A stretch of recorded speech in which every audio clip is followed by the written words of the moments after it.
This is the state of the nation. Ibifa Mugwanga. We are deliberate, we are reasonable, we are uncensored. The state of the nation with Henry Ssali.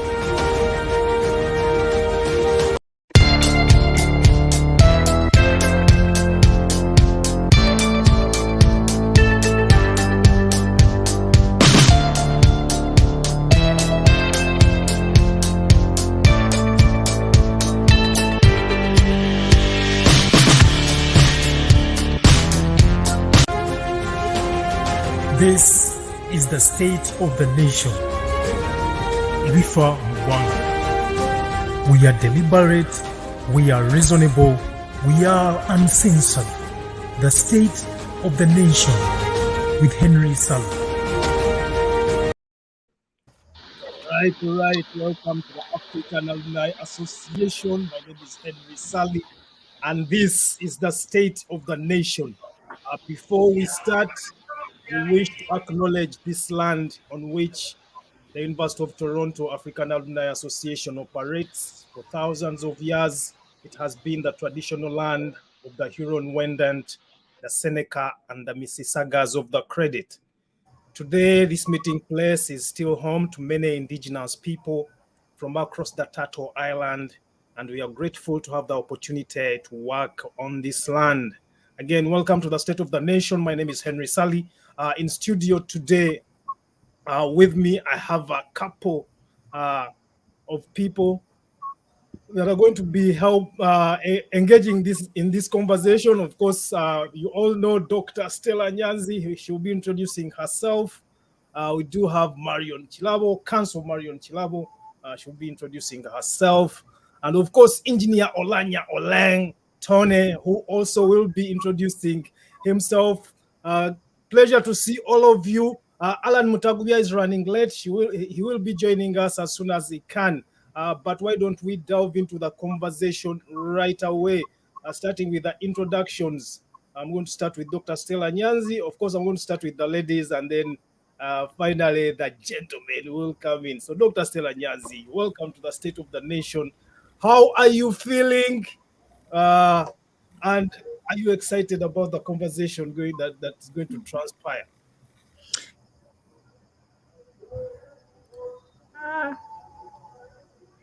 Yeah, just show your picture and proceed. I think you tapped on your camera and went picture. So we see the picture, but we don't see you. We could also hear you if you don't want to put on your camera. Dr. Stella, are you with us? All right, so Dr. Stella has dropped off a bit. She will be joining us back. In the interim, why doesn't Mariam introduce herself? Mariam, welcome to the State of the Nation.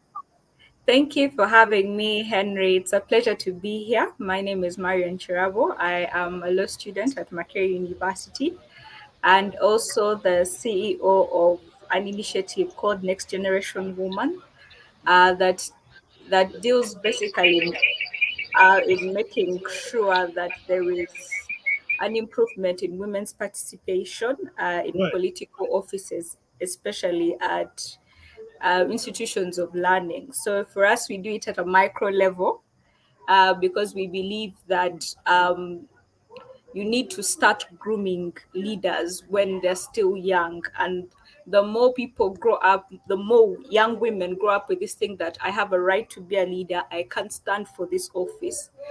It becomes easier for them to continue and participate in national politics later on. So that's basically what I do. And it's nice to be on this show to examine some of the legacies of one of our most prominent leaders in this country. So I'm glad to be here. Welcome to the State of the Nation. I know I have seen you work very hard to speak up for ladies or women or girls, young girls. You do a great job. And thank you for joining the State of the Nation officially. And I hope you are excited to learn and educate our nation. Thank you.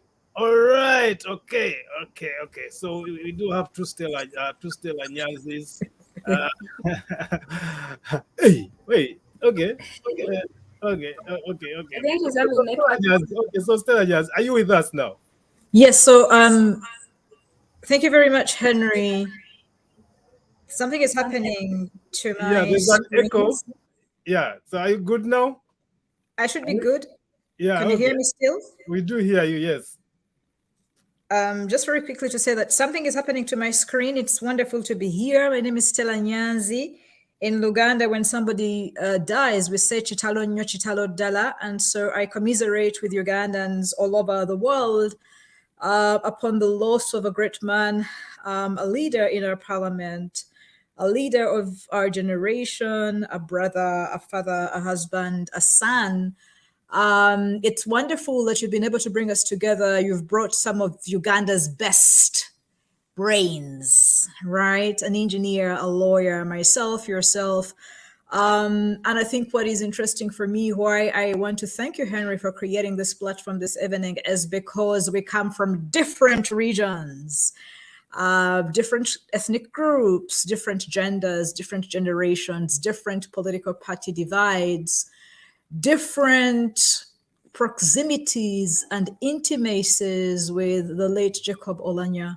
And I think that part of what is happening here for me is democratic, the exercise of democracy that I hope for in Uganda, that people, though different, though diverse, though even in disagreement, can sit together around a table and have civilized debate and discussion. I think it's wonderful when the brains in Uganda refuse to be separated because of all the other divisions that we hold as Ugandans, that we can come together as human beings, come together as nationals, come together as people who share the land, the heritage, the passport, the identity of Ugandanness. Because I think for me, it is important for those of us who believe in the liberation struggle that we are able to front our country as a unifier. And so I want to thank you for this time as we commemorate the life of an important person. May Uganda take lessons from his death. May we utilize this moment productively as we grieve. May we not allow Jacob Oulanya to die in vain. May we be strong enough to take painful lessons, beautiful lessons from his life, even before we put him in the ground. And so I want to specifically celebrate Engineer Tonny. We've had a rough week of biting each other because we grieve differently. We approach the death of the departed differently.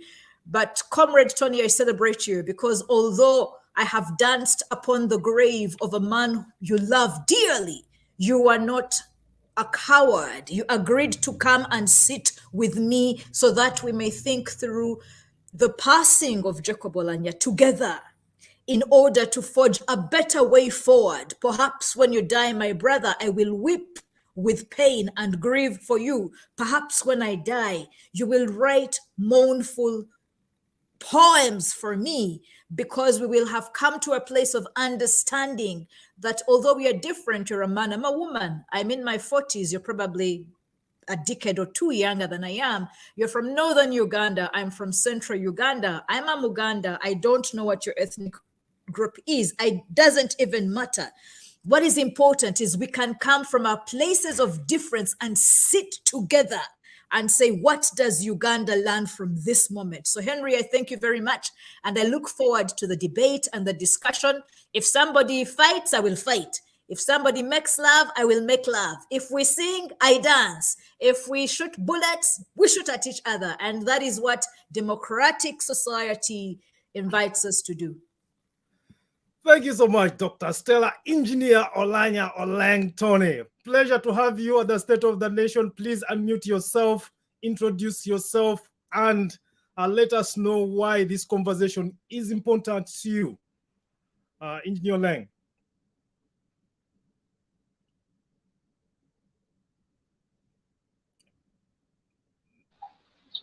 All right. Thank you, Henry Ssali. Thank you, Dr. Stella Nyanzi, and thank you, Marion, and my good friend Allan of the Now Generation. It's good to catch up once again. It's been a long time. It's a sad moment for Uganda, sad moment for Acholi, sad moment for Northern Uganda, for having lost a great leader in the person of Right Honorable Jacob Oulanya, the Speaker of Parliament. He was deputy and then eventually became Speaker of Parliament. My name is Oulanya. My name is Oulanya Olenge I. I'm an engineer by profession. Since it's just introduction, I'll keep it at that. But most importantly, I'm a young civic leader, human rights and civic activist. And I'm glad that I'm sharing this platform with Dr. Stella Nyanzi.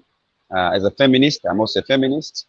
I think I'll remind Stella of a few moments we shared together. Perhaps she could have forgotten, which would be in the later time of the discussion. I believe it's introduction, so I'll leave it at that for now. I respect your desk and leave it at introduction. Thank you. Thank you so much for joining us. Next in line, the policy analyst in the house, Mr. Mutagubya Allan. Pleasure to have you at the State of the Nation. I hope you're excited to be here. Please introduce yourself.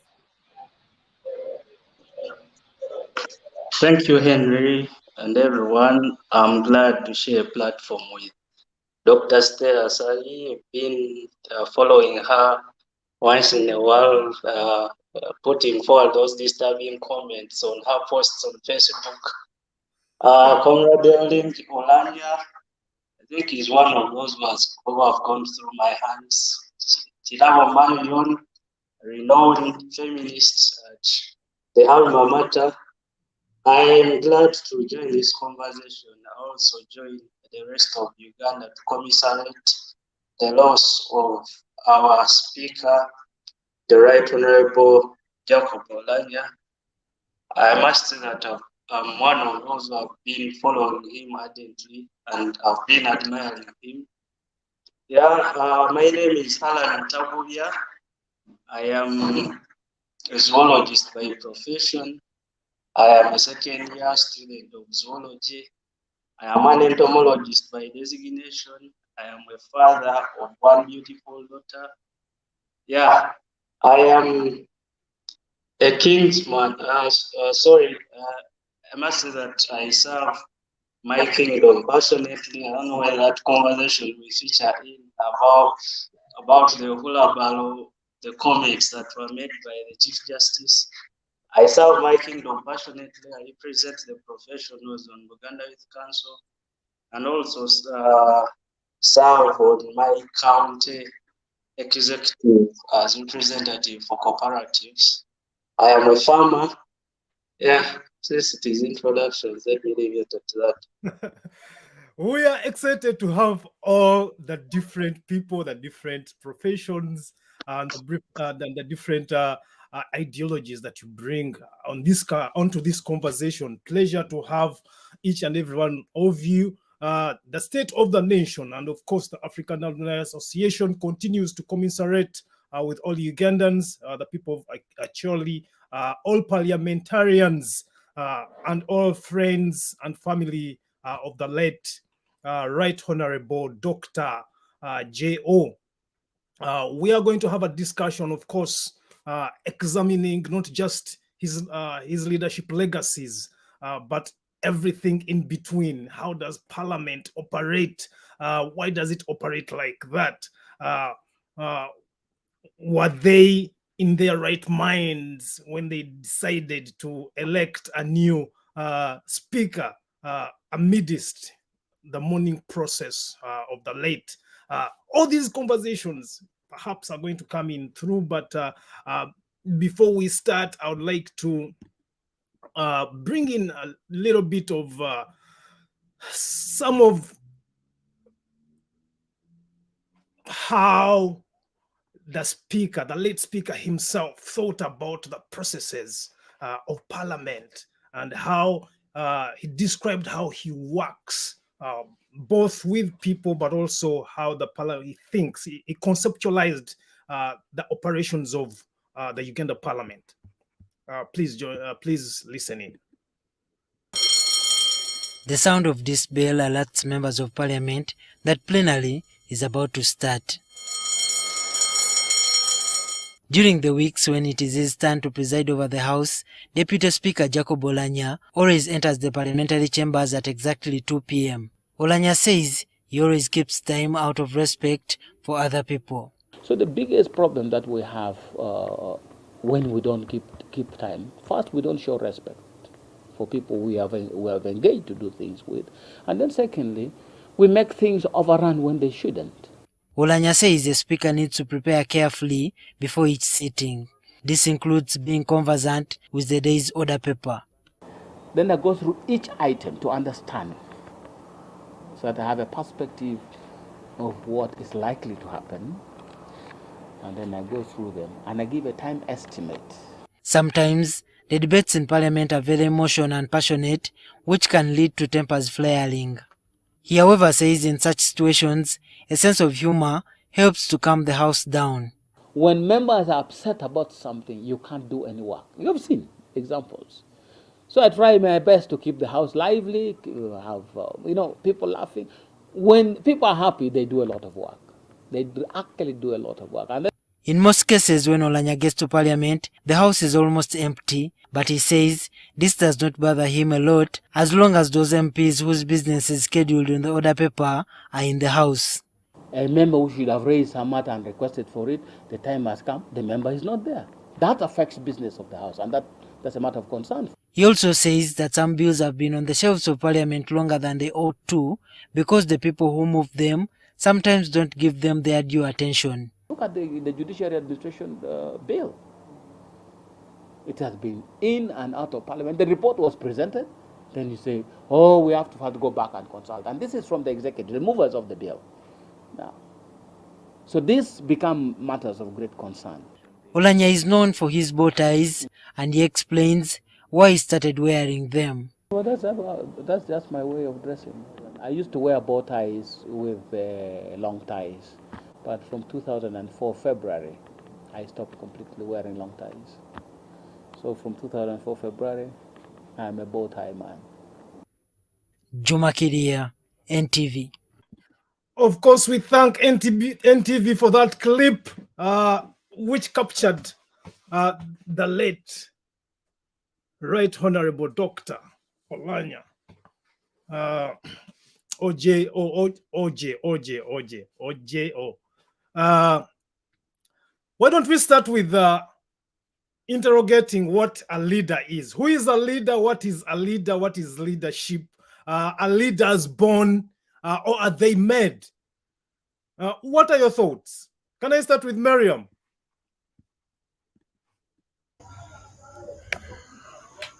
Thank you, Henry. So before I go any further, I didn't give my condolences, and I stand with the country in mourning the late Speaker of Parliament, Jacob Oulanya. I know these are trying times. It has been difficult for a lot of people and very painful. Back to the question you're asking me. To me, when I think about leadership, I just think about the voice of the people. When I look at a leader, I think of someone who has been chosen, elected, or let me say appointed, simply to be the mouthpiece of the people. This person should be able to find. Proceed. Yeah. This person should be able to connect the people with, let me say, the structures of power that are there at that time. And he should be able to make sure that he uses that link in order to provide or answer the problems that are facing the people. So in the case of, let me say, Speaker of Parliament, you have been elected. For us, our constitution says that you need to be a member of the House, and members of the House are mostly parliamentary members of Parliament that have been chosen by the people. So in essence, while you're sitting in that chair, you have to find ways of making sure that these members of Parliament who represent the whole of Uganda are able to make sure the voices of each of their constituency is heard, and in effect those voices then translate into the legislations of that day, which in essence are supposed to solve the problems that each constituency is facing. So when I think about leadership in that, I just simplify it in that context.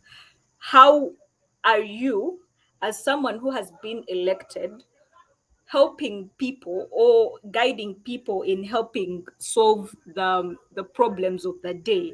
How are you creating impact and change? That is a definition of a leader for me. Yeah. That's your definition of a leader. Dr. Stella, who is a leader? And are they born?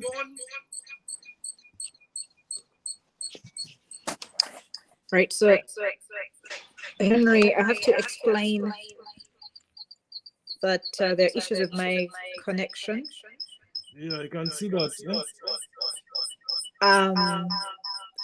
Is it possible for you to first have another speaker as I try to fix this for sure?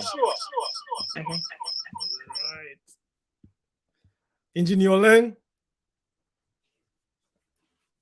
unmute yourself. So every time you're going to speak, you're going to unmute yourself. Yes, thank you, Andrew. To me, a leader is basically someone who is a mirror of society. I would have the simplest definition as that. Someone who mirrors society. I mean, leaders are supposed to be representative of what they lead, or the representation of the society they are trying to lead. So people can have as many definitions as possible. To me, I take it as the simplest way. What you mirror is what we believe you should be leading. So if you're coming from, let's say, Karamoja, you should be mirroring what the people of Karamoja are facing as a leader.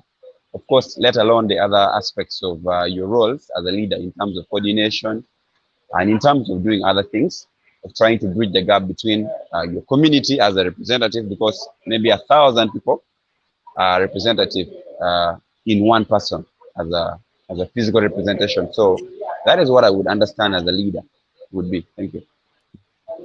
And of course, you asked and said, a leader's born or a leader's made. You know, that's the debate that has been running up and down. That's a classroom debate. To me, I mean, I don't think it's appealing for me to say a leader is born or a leader is made. I mean, to me, it doesn't add up. That entire question of debate has never made sense to me. Like, a leader's born, a leader's made. Of course, everyone is born. So you then argue in the line of faith. People will start saying, if you ask a question of a leader's born or a leader's made, of course every human being is born. The question becomes insensitive in that angle. That's how I would process it. So I'd rather let it be at that. Thank you. What do you think about people who say, I am a born leader? Anyway, that's a joke. That's a joke. Later. We can come into that conversation later. But Allan, what are your thoughts? Thank you, Henry. Like I said, I am a zoologist and therefore a biologist for that matter. In biology, we believe that the human being is made of their genetic makeup and shaped by the environment. So the leader is both born and shaped by the environment around them. My perceptions about who a leader is that one person who bears a vision for their community and they are able to coalesce, to mobilize, and align the population to achieving that vision. Let me give an example in this case. I am a monarchist, so I follow closely the works of the Premier of Uganda, Charles Peter Mayiga. When he assumed leadership, he came with this vision of Uganda Contiko. Until today, many of us are struggling to define his imagination of what Uganda Contiko is. But as a leader, you must set that bar so high and you engage everyone's abilities to achieve what you espouse. So in this perspective, a leader must have the abilities to, first of all, make the people believe in themselves, but also win the trust of the people that they are leading. Thank you. Win the trust of the people they are leading. Very important. Dr. Stella, welcome back, first of all. You have had the question. I don't know if you want me to ask the question again. What is your, I don't have to repeat the question. So why don't you proceed with that line? Your thoughts, who is a leader? Are they born? Is there a difference between a leader and, I think that's going to be the second question, but yeah, proceed with that. Right. So because we're commemorating a man that I believe has been a leader in Uganda, questions around leadership are important. Who is a leader? Jacob Oulanya was clearly a leader in Uganda, a leader of the legislature who was appointed after an election, right? Who is a leader? I think in Uganda today, the question of who is a leader is no longer important.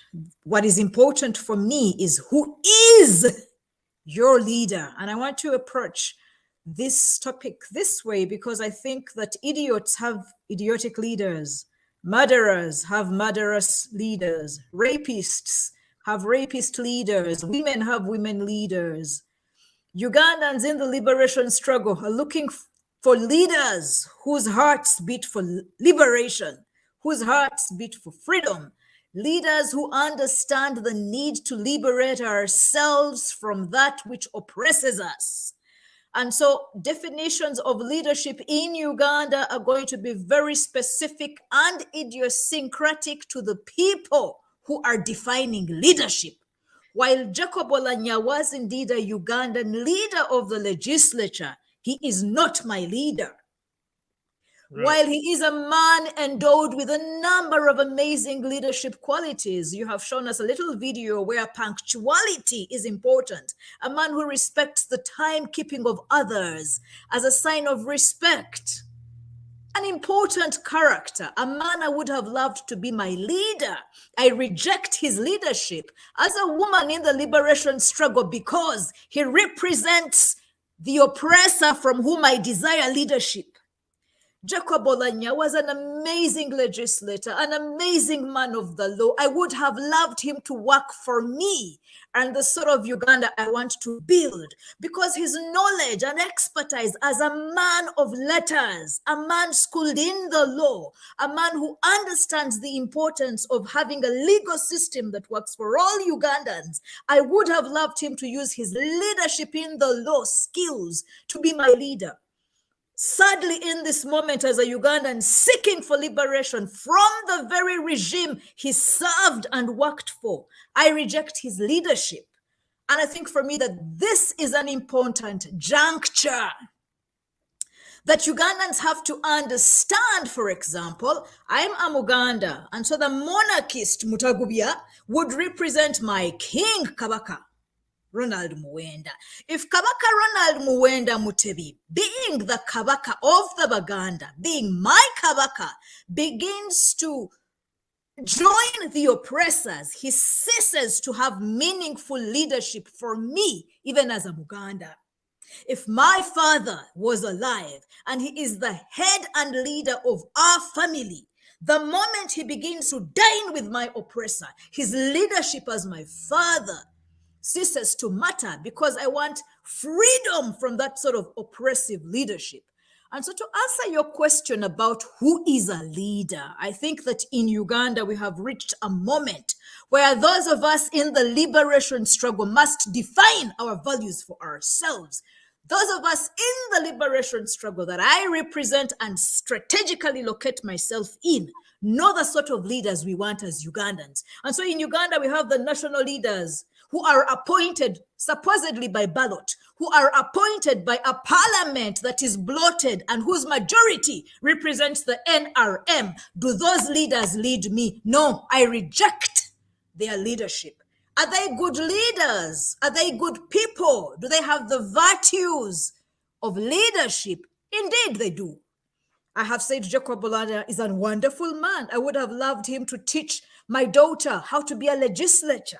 I would have loved him to teach my sons how to wear bow ties, for example. I would have loved my kids to be as fluent and eloquent as he was. However, because of our ideological differences, I reject his leadership. And so, Henry, I think that in a critical debate as intellectuals, we have an entomologist, a lawyer, an engineer, civil rights workers, you're a PhD student, okay?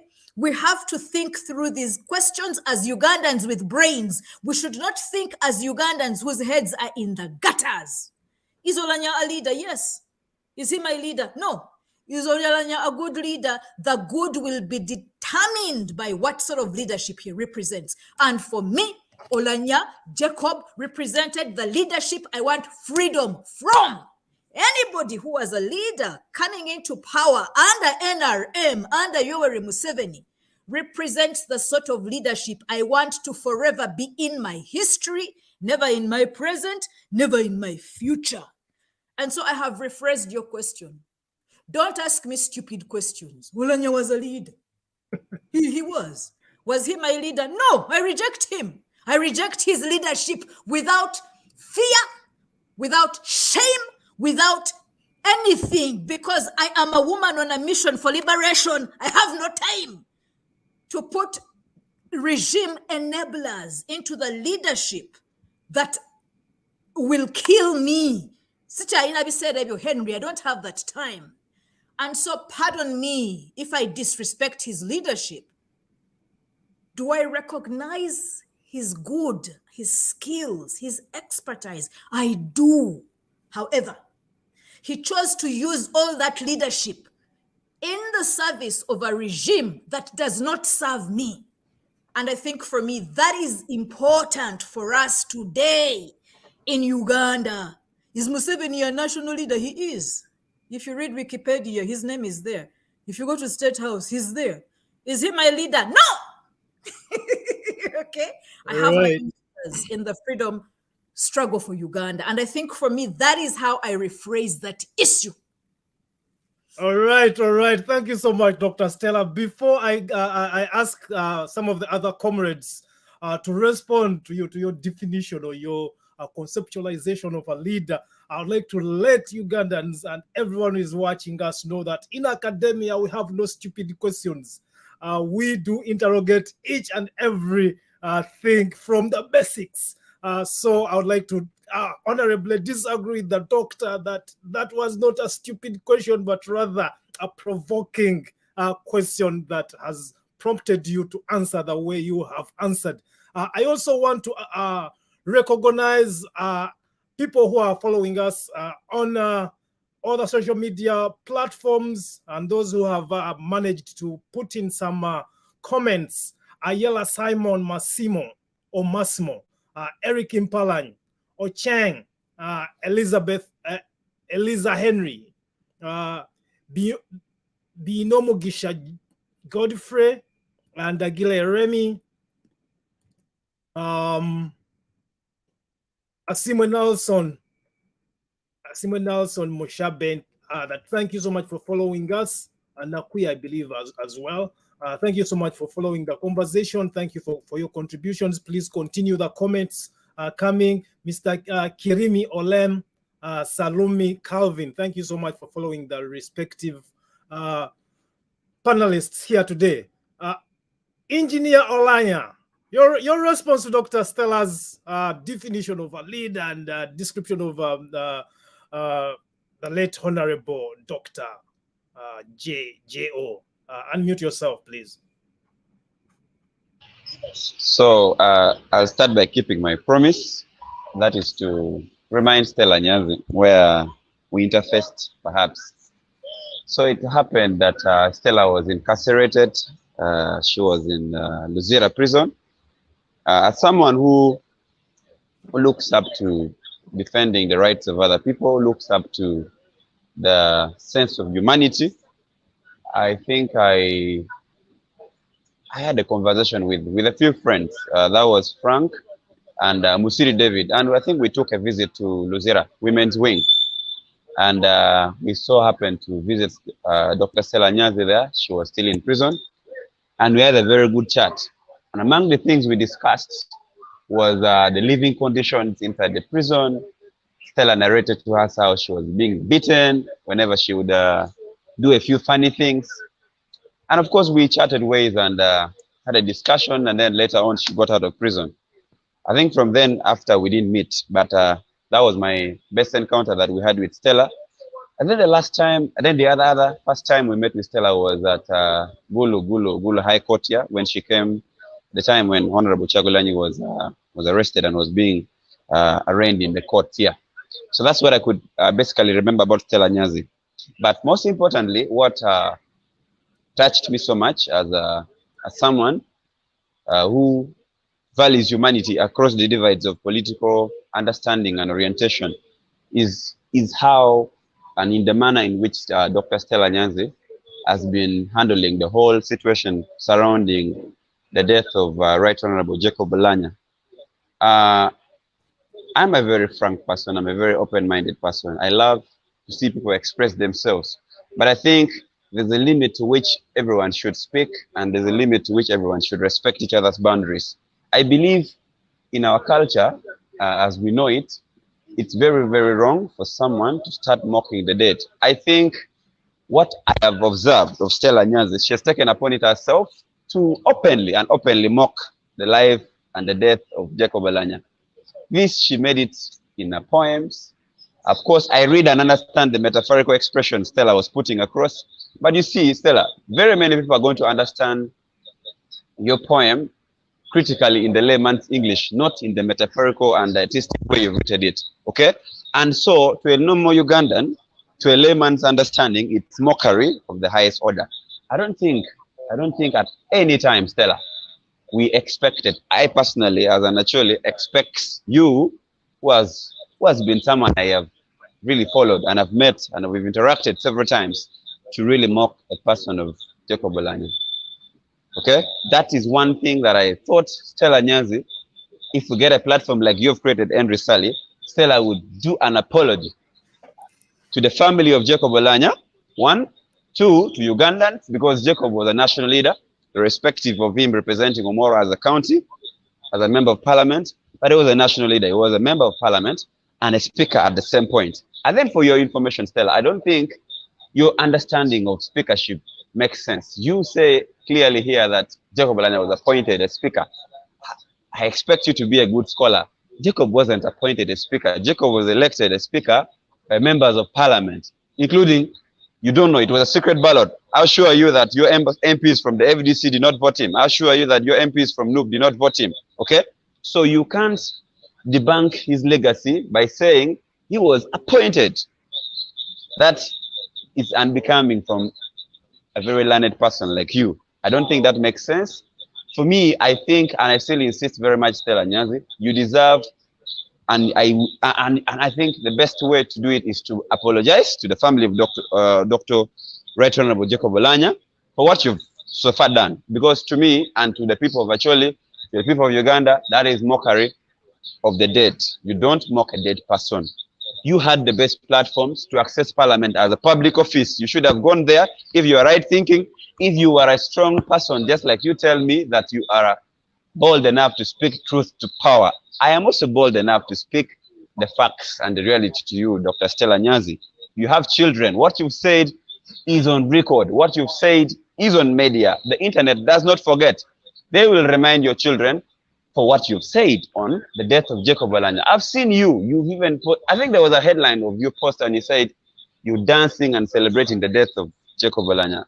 That is one thing that hurt me, and I think it hurt so many people. Many may not get the chance to speak to you, but Stella, as a mother who has children, just like I wrote on my comment, as a mother who has children who have citizenship of this country, irrespective of where you are now, be it exile or wherever the case in Germany, I think the rightful thing for you to be doing as a mother of this country, as a mother who has children in this country, is not to go the way the direction you've taken. Of course, I've been observing a lot of things that you've so far done in this country. I mean, you see, All right. I just want we could use our space. We could use our space. No, I'm trying to I'm trying to respond to Stella's submission. We could use our spaces. We could use our spaces to respect each other. Yes, that's one. Right. And I also want to agree to Stella to a very large extent that our country is getting to be sharply divided across so many lines. And as a country, you've been observing what has been happening on Twitter. Okay. If you see what is happening on Twitter, you will think Uganda is moving in the very worst of directions. I want to believe that our country needs a very honest discussion, a discussion on national unity, a discussion on the future of this country. We need to have that honest discussion. Otherwise, what you see happening on media seems to be going out of hand. I've been observing how the speech of the eulogy of the Chief Justice, Mr. Windolo, has been taken out of context. I want to make this straight. Yeah, let us focus on Dr. Olanya. Let us focus. Yes, we are focusing on that, and I also would request that you allow me make my submissions without interjections, because I think you've not interjected another person. Right, there's 4 people views. I want us to respect each other, and I want us to give each one some time to respond. I'm trying to make my point and drive it home, but you're trying to distort it also. So what I'm trying to say is this: respectfully, this is the nature of democracy. The nature of democracy, you have to be given a certain period of time to submit, but you also have to listen to other people to respond. I don't think I've run out of my time yet. If you compare the times Dr. Stella used, have I? I think you have. So what? No, I doubt. I've been timing myself. So unless you tell us how much time we're supposed to use, so we can be in check. Yeah, each one. So maybe to sum it up, because even your interjection is killing a lot of time. I'm trying to say that in regards to my other submission, that I agree with Stella, that this country needs a very honest discussion on unity. We need to have a discussion on having everyone on board as a country. We need to have that honest discussion, because there are people who take advantage of this to divide the country across every line that they could use, tribe inclusive. So I would think very much strongly that if and only if we learn to respect each other, I think this country would do much better. The question of respect has come in very, very much strongly. You would ask me a question, just like I've seen someone is sending in the comment. Maybe I could respond to that. That did the Chief Justice apologize? True and very true. The Chief Justice has not made any tribal sentiments. He has simply said, let the good leaders in Uganda, just like Stella Nyanzi is, go and criticize the bad things being said, or perhaps demand that, yes, what was being done and the mockery that the likes of Stella Nyanzi are putting on Jacob Oulanya is not right. Because for him, he says he grew up in Buganda, he was taken care of in Buganda, he knows the Baganda as a very good group of people or a very good tribe. And the Baganda are the most accommodating people. I mean, look at central Uganda, you will find very many tribes of every nation, almost in the world. So it is very, very wrong to get someone in context, out of context, and then try to tribalize the whole line to make a whole point. His point was clear, and it is on record. His point was clear, it is on record. What I want us to understand is this. If Dr. Stella has gone as far as celebrating the death of Jacob Oulanya, in all ways, Stella is forcing us to call her a sadist. I would want to know Stella as a legal scholar, as a scholar, as a researcher, that everyone celebrates as a brain in this country.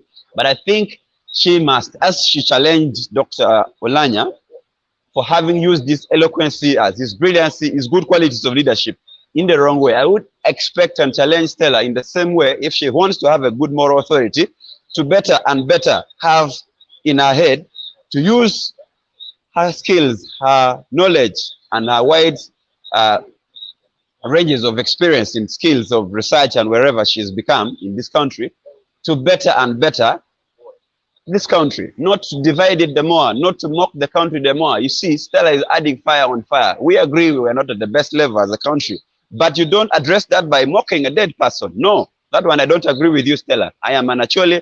I share a name with Jacob Oulanya, like Oulanya myself. Stella, I have given you my background. I myself walked into your prison. I walked into the women's wing. I visited you, we had a chat. I would expect you to have respected at least this gentleman. He was a fine gentleman. Even when the debates were hot in the democracy, Stella, even when the debates were hot in parliament, I believe you saw how this gentleman handled debates in parliament. So to me and to everyone in this country, I believe, Stella, you have children who are growing up. At some point, they're going to work in any part of Uganda. You don't want your children to be singled out that this is Dr. Stella. These are the children of Dr. Stella, the ones who at some point abused Jacob Oulanyah when he died. That would be the worst investment you're making for your children, Dr. Stella. That is why I find it right for you to find time and apologize. And apologize to the family of Jacob Oulanyah and apologize to this nation. It is fine. You can laugh it off, but it is fine. You're building a time bomb for the future. We need a country that unites everyone. We need to have an honest discussion. This is one thing I agree with you. This country may not be at the best of its time, but we need to have leaders who can put it together, not tear it apart like you seem to be doing so. So let me end it at that point for now. Thank you. Thank you so much, Dr. Engineer Olenge Oulanyah. First of all, that's my duty. I need to interject if I think that some people are taking more time than others, but it's good that I've let you drive your point home. I want to give, before I give Dr. Stella to respond to some of your statements, I want to give Marion an opportunity to give us her thoughts. Marion, are you still with us? Yes, I am. Wow, what a conversation, what a submission. And before I say anything else, I understand, the pain. When people are grieving, the pain they go through and how they feel about it. But the problem I have with this whole situation is it's like if Oulanyah was a cultural leader and not a national leader. It is actually this, and I'm sorry, I understand where the people of Acholi are coming from, but just because the man was maybe a hero to you guys, was somewhat of an inspiration, does not mean that the rest of the country felt the same way about it. I want to quote what the previous speaker said about him being a national leader. Now, in his being a national leader, there are certain things that he did to other people, and therefore those people are entitled to hold him to account because of the things that he did in his office. Of course, culturally and an African society, we say you don't speak ill of the dead, but I would like to say, and for the lack of a better word, that's whole bullshit, because if you are a leader, you have a legacy. There are things that you did during your, and when people are sitting down to reflect on your death, they will reflect on both the good and the bad that you did. I mean, we are not here that's saying that, and not was a Hitler or anything, that just because Hitler is dead, we ignore all the people that he took to the slaughter. You get? There are certain things that Oulanyah did in his career that affected other people badly. For example, let me say the passing of the Public Management Order Act. We know the effect that that act has had on so many people's lives. And I would say that even Dr. Stella Nyanzi has been a victim of that particular act. The right, how it curtailed the right to demonstrate peacefully, how people started, how police used it to start rounding up people and curtailing their freedom of association. Oulanyah is on record for exonerating Mutebire over the compensation of over 160 million that he gave to Basaja Balaba. Like, this man chaired a committee that made sure that they scraped off term limits. There are so many things we can talk about Oulanyah. During his death, one of the MPs from Acholi during the time of his reign as deputy speaker, one of the people from Acholi sub-region MPs even called him a disgrace because he had presided over a session that passed the Public Management Order Bill. Like, throughout his 10 years as deputy speaker, he was considered a puppet of the government. Just because he has died does not mean that people forget all the bad things that he has done. And the thing is that he was a national leader. We can't treat him as a cultural leader, as a leader for only Acholi.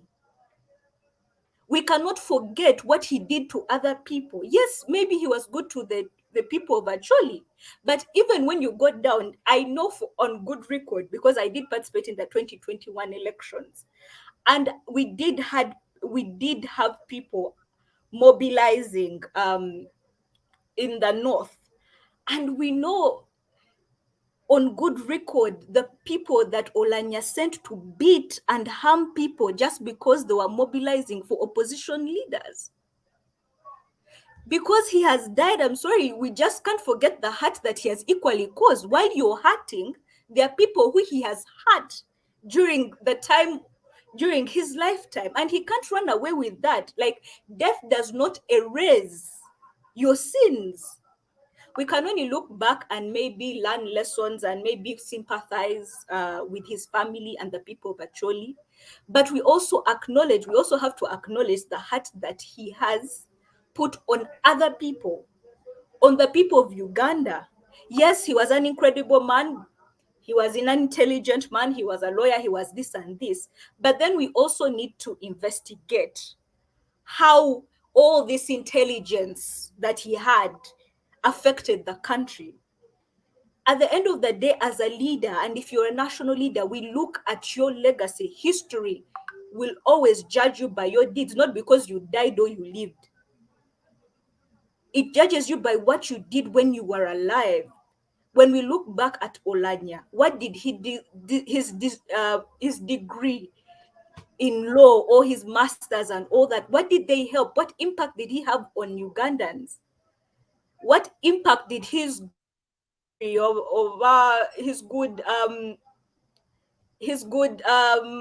time over punctuality skills, his good debating skills, what did all that intellectualism, was it a waste? What was its contribution to the country? That is how we judge leaders. We're not going to judge Oulanya as if he's a cultural head or he's a king of the Acholis. We are going to judge him as a national head, as someone who was a head of an arm of government and what he did. He is not a cultural leader, he's a national leader. And therefore, he owed the nation something. He owed it to us to do better. He owed it to us to protect the sanctity of parliament and not to make it some kind of pit latrine where the president can go in and out. Those are things we will not forget. These are things that were in newspapers. These are things that we talked about when he was contesting against Rebecca Kadaga. I remember the sheer fear that opposition leaders had that they all backed Kadaga, even her being an NRM an NRM leaning, because they feared what the parliament would be under the leadership of Oulanya. We will not forget that just because he has died. Yes, we sympathize with you and we get your pain, but you need to remember that this was a national leader. He's not a cultural leader of Acholis only. And this whole thing of using tribe, Simani Acholis, this, but Uganda is not made up of only Acholis. There are people like me who come from Kasese. You cannot expect me to start praising the UPDF after one of them dies. I forgot this guy's Olwen. The Orel, I forget his name. General. Yeah, you can't expect me to praise him if he dies, because I remember the hurt that he caused the people of Kasese. So because he comes from the north, suddenly I should forget what hurt he did to my people? He was a national leader at that time. UPDF is a national army. But because he has died, suddenly I'm supposed to say I'm supposed to feel bad about it? No. If you're a national leader, there is a certain standard. We're going to hold you up whether you die or you don't die. We are going to hold you by the things that you did during your lifetime. This whole talk of Simanyi tribe, and it is you people that are causing the division. There was nothing wrong with what the people in Seattle did protesting. They were asking valid questions. Why is it that every time we have to spend billions and billions of dollars, and yet this man is the head of an arm of government that is in charge of allocating budgets. We are just from a pandemic. He should have found it right and proper to, this is the time for you to say, hey, the health sector is suffering. As a Speaker of Parliament, let me make sure at least we allocate as much money as we can to the health sector. These are the conversations that we should. Because you are national leader, suddenly you don't owe us any accountability. Because you're from Acholi, you simply don't owe us any accountability. Then go and become a cultural head of Acholi. You have nothing. You have no right to be in national politics. If we are going to hold you at the standard at which they actually hold you, that is really wrong. So when Museveni dies, just because he comes from the West, we should not say anything bad about what he did. We should forget all the people that he's responsible for killing, murdering, abducting. We should forget all his sins because he has died. Really? Is that what you want Ugandans to do? That's the president's job. We don't speak. It is really wrong. It is wrong. And those who are saying that over Simani, Stella Nyanzi is propagating tribalism, and over Bobby Wine is propagating tribalism. The people of Seattle are propagating tribalism. It's to say that the whole idea of Uganda rotates around Acholi and what Acholi is what. I think it's a high level of entitlement generally. And if we're starting to say that, then me as Kasese, I will say that for us, we haven't even had anyone as a head of any arm of government. We should also start asking for what is ours. You are the ones propagating this kind of tribalism. And it's really, I'm sorry to speak, I'm really pissed off and really pissed off.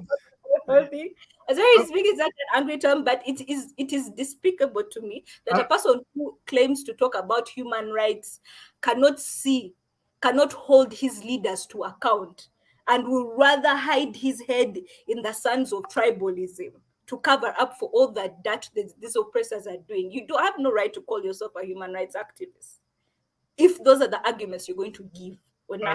Right. So this conversation is about legacy of the legacy. We are examining the legacy of the Right Honorable Dr. J.O. I'm gonna give my friend Allan an opportunity to respond. You have had the conversation. What are your thoughts? Thank you, Henry. I have listened to everyone. Feminists seem to be so bitter with the deceased. I beg to look at it from a different angle. Like I said, I am one of those who admired the late Jacob. I liked his demeanor. I liked his calmness.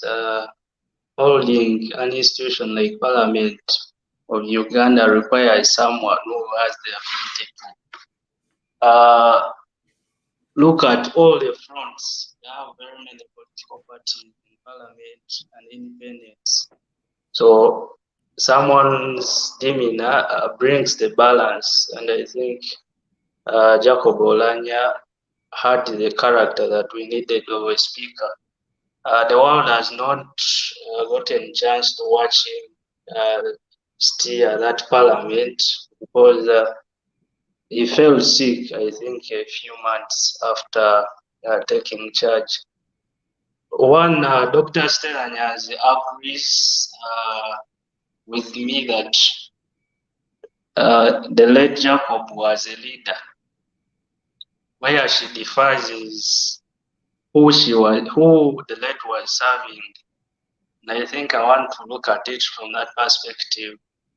The late Jacob Oulanya was NRM in the first place. But when we trace back his history, he was formerly UPC. Until I think 2011, when he lost, no, 2006, when he lost, I think his county, is when he transited to NRM. I am one of those who believe that politics is transitional, and those who are aspiring for change, including including Marion Kirabo, and all of us looking forward for a better Uganda. I believe that we should always give people a chance. If Jacob Oulanya changed from UPC, which is traditionally his party, and maybe his parents' party, and currently is NRM, I believe that probably, depending on how those opposing would seduce him, do not know what will happen. For example, when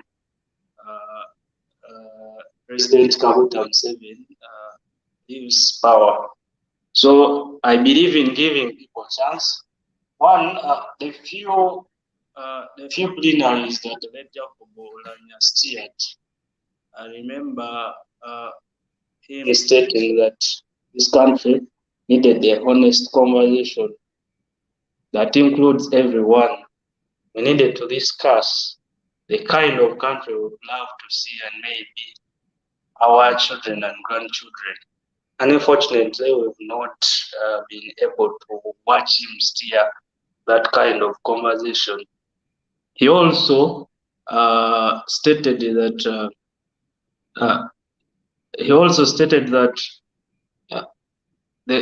our parliament, he was mindful of the quality of debate that comes from our parliament. I believe every one of us is not satisfied with what we are seeing. And one of the things he stated categorically after assuming parliament was that every MP should mind about the level of debate they put on the floor. He encouraged them to do research. We've not had a chance to really see him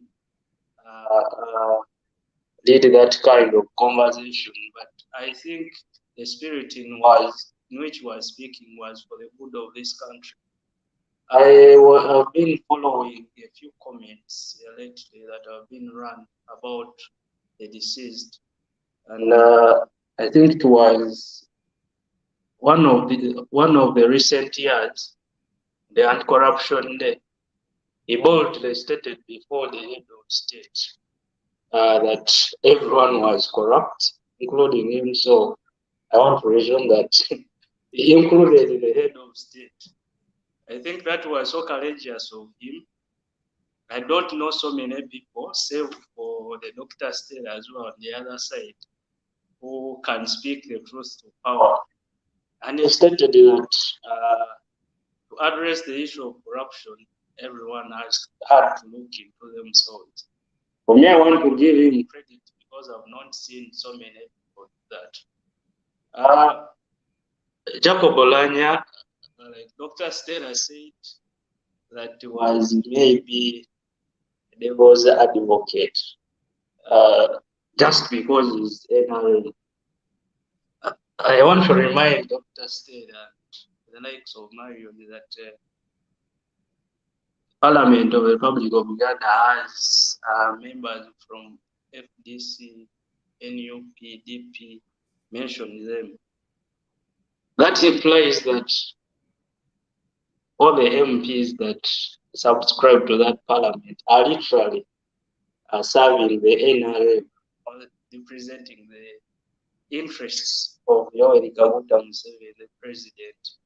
So it is not enough for us to demonize Oulanya, because collectively we should hold these MPs who come from these other parties accountable, because they always have chance when they are drafting the order paper. I think the parliamentary commission, the leader of opposition now will stake what is put on the order paper. So as we demonize the NRM, we should be mindful of the contribution of those who we think represent our interests. The Honorable Zake, I don't want to call him former commission, though apparently he is until God pronounces him so it's all. The Honorable Zake, the Right Honorable Matthias Impoga, did a conversation for those Come again. We keep missing some of your submissions because every time you change the direction. So speak in the mic. Okay, I am saying that Parliament has representation from all political parties, including those assumed to be opposition. I am deliberately using that word because I know that there are many of them who are at the face value opposition, but what they do within Parliament are not representing the interests of the minority. So we should equally hold all the MPs accountable. Even when the NRM has the numbers, when they are drafting the order paper, the parliamentary commission where opposition has one representative out of the 4, and the leader of opposition takes part in drafting the agenda. So if Parliament leads a conversation that is anti-Ugandan, anti-citizen, even the MPs that represent the opposition should be held accountable. The speaker takes lead, but the opposition also has a chance to make a contribution. So for me, I want to look at the Honorable Jacob Oulanya. I think it is not it is not honest of us to make judgment of him from his speakership because literally he has not chaired more than 3 sessions. Maybe the only account we can give of him is when he was former speaker. I must say that he was also NRM vice chairperson, Northern Region. Maybe we can look at him from that perspective, how the Northern Region has been disenfranchised. And when you look at his chairmanship again, I think he had just attained that position. So yes, the dead should be accountable, but we should balance the debate, even when we have feelings and emotions that we have about particular people. For Dr. Stella and Marion, I want to urge you to have that kind of feeling that in politics, even those that we disagree with, we should create an environment that allows them to join us. I think when we go to the extreme ends, we are doing a disservice to this country. Thank you.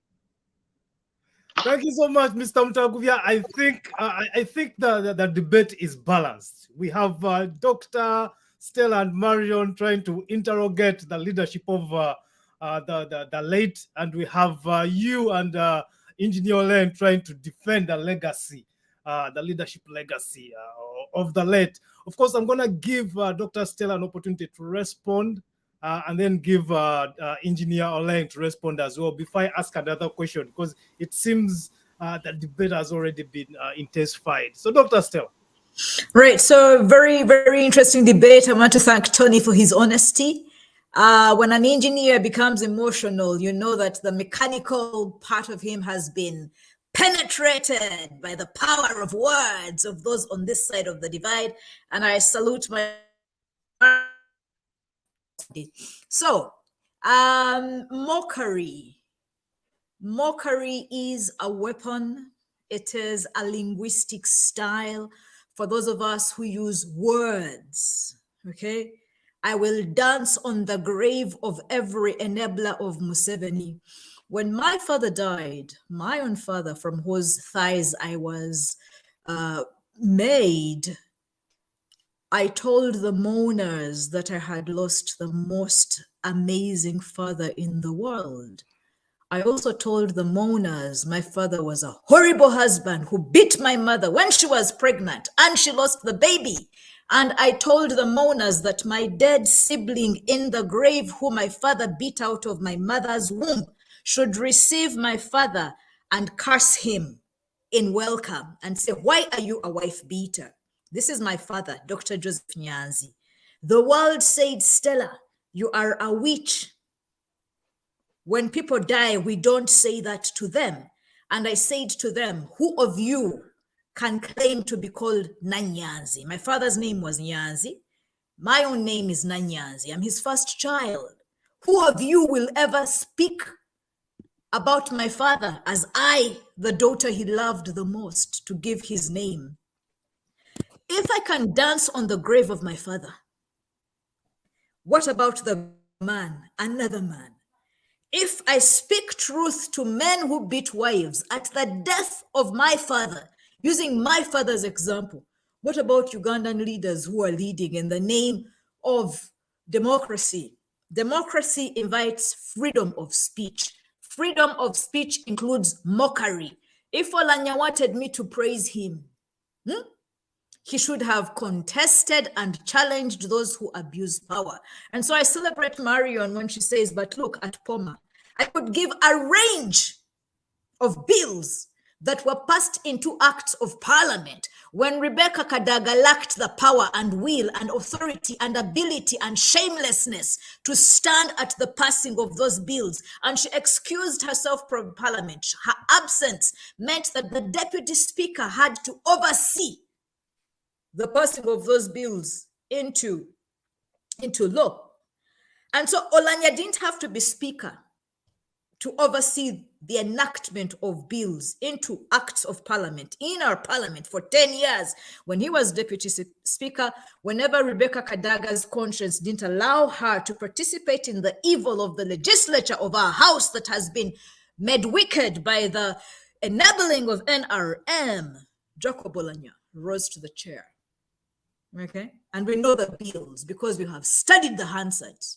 And so we didn't need any more time to know Mutagubya. We didn't need any more years to know what sort of leader, what sort of speaker he was. He was a speaker who enabled dictator Museveni. In fact, the end of term limits, not Tojikwatako, but the term limits was his doing. Okay, so there's POMA, there's also the amendment to the constitution, total rape of the constitution that enabled Museveni to have the boldness to then amend and remove the presidential age limit was an enabling of Oulanya.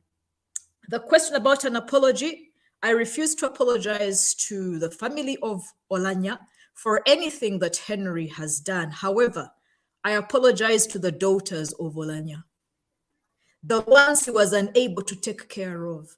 I apologize to the wives, late wives, ex-wives of Oulanya, that they had a Ugandan man who was not man enough to take care of them when he was taking care of so many Ugandans. I apologize to the women of Omoro.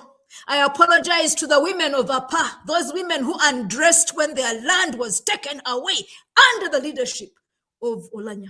I apologize to all those women who go to Lacho hospitals and the health centers in Acholi, those Acholi women whose health centers are not facilitated with drugs or whose doctors don't have salaries. I apologize for the deplorable health services in the northern region. I apologize for all the wars and the UPDF taking lives of men and women when Oulanya was in Apa. I apologize to all Ugandans who have had to take the subjection of such a deplorable leadership under the enabling of the NRM. My apology comes from a place of pain with all oppressed Acholi, who understand what it means to have an Acholi man working with the NRM and not serving them. I apologize. And so my apology is to the family of late Joseph Oulanya, because what he did when he was living does not allow us to grieve painfully with them. We shall dance on his grave. We shall play the Adungu. We shall dance Bola. We shall dance and celebrate and drink Ajoni. Because Uganda has lost another man who enabled a terrible regime. And so my brother Tonny Olanya, you came and visited me in prison. Thank you. You love me so much that you would understand what it meant to come and visit me when I was a prisoner of conscience. I was a political prisoner because I criticized Yoweri Museveni. Come and visit me again because I criticized Oulanya when you could not. When I told him to his face, Oulanya, you're a good man. We have lost you, but you didn't serve us, because today it's Oulanya, another man who dies. In the service of Yoweri Museveni, I will undress again, become a witch, and dance, play adungu, play ngalabi, play bakisimba, because that is what has happened. Uganda is divided. The third point in response.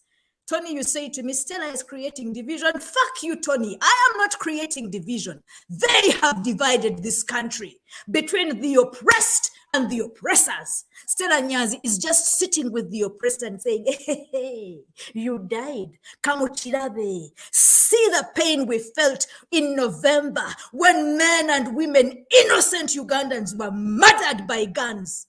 Stray bullets, they called them. We cried and we wept. Sit and watch when the people of Kasese were burnt.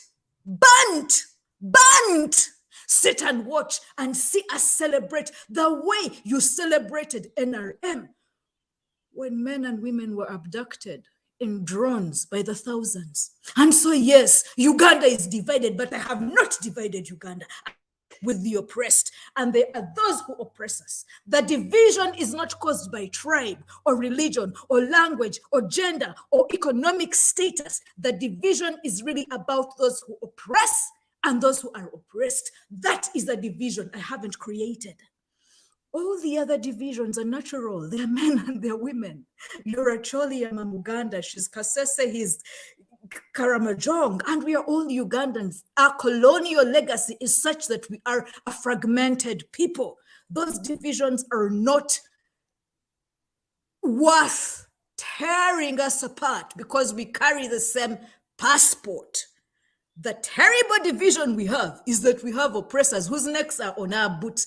When Yoweri Museveni was raping the constitution, Oulanya caught his buttocks and said, rape harder, rape harder, rape harder. It is those hands of Oulanya and all the enablers of Museveni that allowed him to amend our constitution to rape it. That is the division. That there are those of us who are raped and they're the rapists. There are those of us who have stolen from and they're the thieves. And so I didn't create the division. The division is there. That is what the legacy of Oulanya shows us, that Uganda is divided. These tribal divisions are natural. I'll never speak Acholi like an Acholi. You may never speak Luganda like a Muganda. And even if you know Batmao and you do, the divisions that are silent or salient meaning important, are the divisions between those in power, oppressive, abusive power, and those of us without it. And yet our constitution says power belongs to the people. If power belongs to the people, there's those of us who are fighting to get back our power, and those who have it and abuse it. And just the last 2 points about not grieving for the dead. Death does not erase the wrongs, Marion told us. In death, at every burial, there is that mad woman, Jimmy Spire Sentongo taught me. Every funeral has a dead woman or a mad woman, dead to the conscience. She's drunk with wine. She's drunk with pain. She will sit and speak the truths you don't want to hear. Me, I am drunk with the pain of oppression, okay? And I speak it. I speak it. I speak it. And when I speak it, you feel it. Because it no longer serves Uganda. For me to be what I am, a writer, an eloquent person, a shameless woman, a witch, what haven't I done? If I can undress on the streets of Kampala, I can undress in court, I can undress at Makerere University. Why can't I undress at the burial of Jacob Oulanya? What do I have to save? I'm saving nothing. I am a shamed woman. I am a witch. I am mad. I am drunk. Okay, get it from me. Get it from me. I will say the things that have to be said, because death does not erase those things that have been done to us. The MPs serving the NRM and the MPs serving the parliament, and so Mutagubya's point. Mutagubya, your point is no point. So what? The MPs in the opposition who are in parliament are not yet dead. Just as I'm calling out Oulanya, I will call out Zake. Marion from NUP can tell you I have called out Bobby Wine. I have called out Chiza Besigye. I am calling out Oulanya. I called out Mamdani. I have called out Anita Among. Okay? I call out whoever needs calling out because you're going to do nothing to me. I have paid the cost and the price to speak freely. When Tonny came to visit me in prison, I was paying. Every day I spent in prison was a day for which we went, I paid for my freedom of expression. And so the question about are we debating Oulanya the leader or Oulanya the father is a non-question. Or we are debating Oulanya actually or not, we are all debating the legacy of Oulanya. He was a father, he was a leader, he was a Choli, he was a national leader, he was all those things. If you want to praise him, praise him. But let those of us who want to criticize and critique him without fear of favor do the same. That is what democracy means. That is what freedom of expression means. That is what a good legislator, if he was a good legislator, would love. And so instead of silencing me, invite me to speak freely those things you don't want to hear, because Ugandans must hear them. And for me, I utilize moments such as this to speak truth to power. Museveni is listening and he's responding. Hey, those of you who say that Oulanya is dead, we shall come for you. And then he died. Those of you who said that he was poisoned, we shall come for you. And then the father said he was poisoned. Is Museveni going to arrest Olanya's father? The idiocy in our state house. The president is the father of all idiots. He names Ugandans as idiots. But the idiocy in state house has been clearly revealed at the death of Oulanya. So we should thank him. Thank you, Jacob Oulanya. Rest in peace, because you're exposing Museveni's idiocy. He's the father of all idiots, and Yoweri Museveni is the father of all murderers. I name him the murderer of Jacob Oulanya. Come and do what you want to me. Engineer Lang, your response or your thoughts regarding all the submissions that have been done, please proceed. Unmute yourself. Are you muted? Thank you, Dr. Stella, for your response. One thing I picked is Dr. Stella has not yet stopped with the behavior of having sharp words. I would call them sharp words. She sent me a fuck you word, which is okay. You know, Stella is fit to be a mother to me. I'm a born of 1995. So imagine a country where a mother abuses the son. Fuck you. That is in our own words. I don't think, and I will still insist that that is the best approach to situations. You can express yourself in as much as you can. That notwithstanding, I want to start by responding briefly on what Marion brought. I want to appreciate you, Marion, for your submissions. Brilliant, spot on. That's your opinion. I respected the way you've said it. On the question of what Jacob Oulanya did as a speaker, as a member of parliament, as a chair of the Legal Affairs Committee of Parliament, I will tell you for a fact, in a democracy like Uganda is, in the multi-party democracy like we have, every party has its interest, okay? It's the numbers that play at hand. Jacob performed the role that he, as his party and his party members, agreed on, and that is it. For you, as a person with a divergent views, should have sent your views through the party that you subscribe to, and they would have done their job. This is a question of the law. It is what the rules of procedures of parliament prescribe, that if it comes to this, there are procedures of doing all these things. So he does these things, or he did them, or any other person in parliament will be doing them as prescribed by the law. There are things that were done out of the law in parliament, and you've seen the constitutional court struck them out. So it's on record that Jacob participated in the process of amendments of the law. That he did within the laws of Uganda, that he did within the arrangement of the party, the NRM that he subscribed to. So there's no need of shouting on top of wherever. You can become as much emotional as possible, but the most important thing you need to know is In that house, you have members of opposition, members of the NRM, who have different agendas. Okay? The opposition whip was supposed to do his job. Jacob did his job as they agreed as the NRM party. So even if you make as much noise as possible, you have MPs in the house. Tell them to do their job. That is what I would tell Marion. It's a question of the law. It's not a question of what he did. How does it affect Ugandans? Okay? Every member of opposition, Stella Nyanzi, every member of opposition was given that money to go and consult. Not so? In the age limit, they were given 21 million. In the constitutional amendment of the term limits, they got 5 million. Stella, you are in Uganda. Marion, you, my sister, you are in Uganda. Didn't the opposition guys sign for that money? Didn't they pick the money? Who? Maybe let alone the drama they caused on media, where an opposition member of parliament comes with 21 million to return it on table. After the cameras are off, he picks his money and goes back with it. That we saw. I didn't hear you speak about that, Stella Nyanzi. I didn't hear you speak about that, Marion. The double standards played by the members of parliament who are in opposition. The double standards played by members of parliament. It's unfortunate Stella did not go through. Very unfortunate. This house would have actually felt a bitter point of Stella. At least she would have expressed herself the way she's expressing herself here. Although I don't think they would allow her to abuse the speaker. Fuck you. Okay?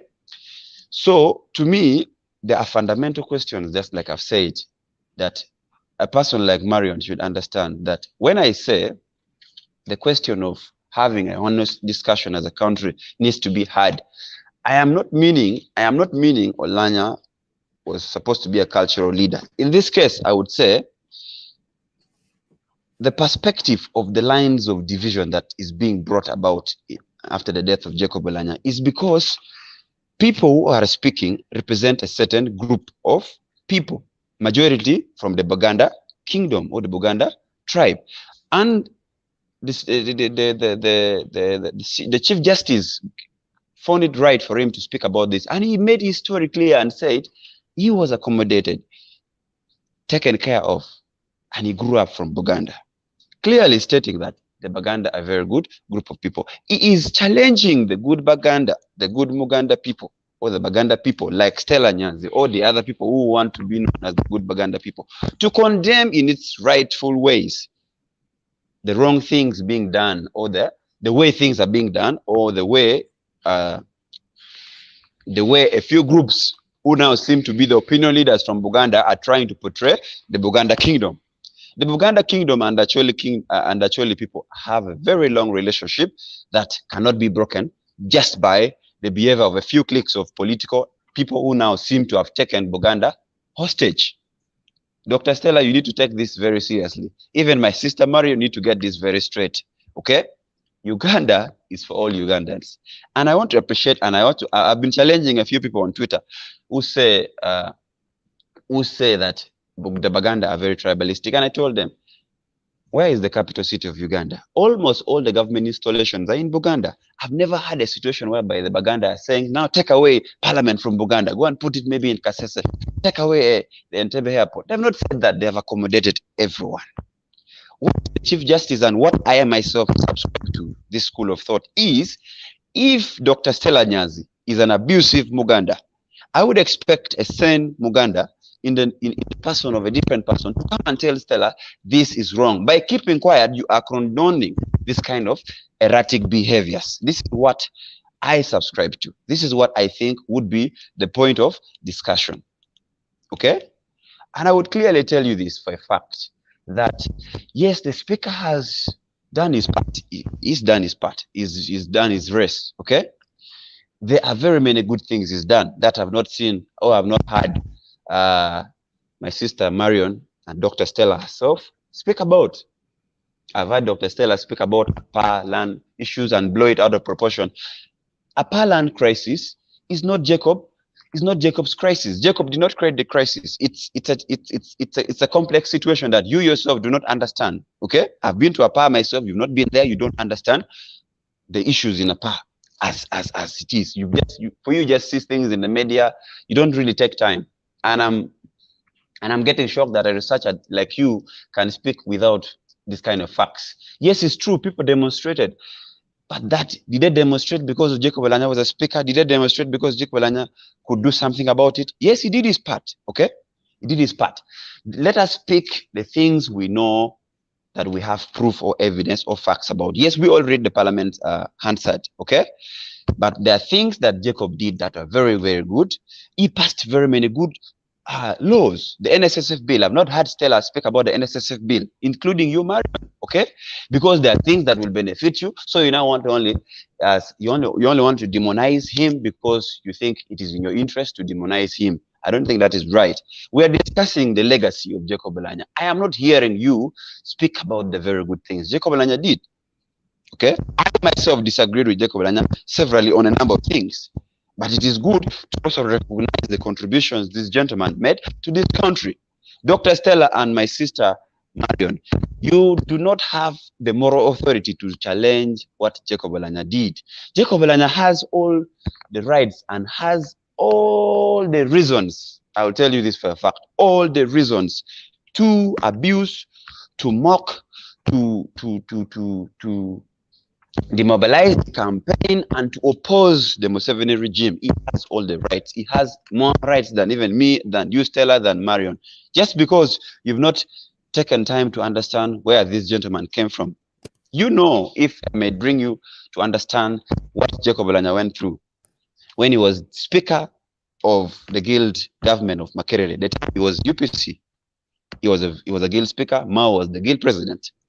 If you know what happened to Jacob Oulanya, then by now you should be taking a lot deeper reflection. You should be doing soul searching why you should abuse this man to this level. This man, literally, he opened up, because at some point I had interactions with Jacob Oulanya. He opened up his stomach and showed me. He said, my friend, you share a name with me. You deserve at least a right, my namesake, to see. I saw the area where Jacob Oulanya was operated. That area where Jacob Oulanya was operated, he had gotten beatings. Some people say he was shot at.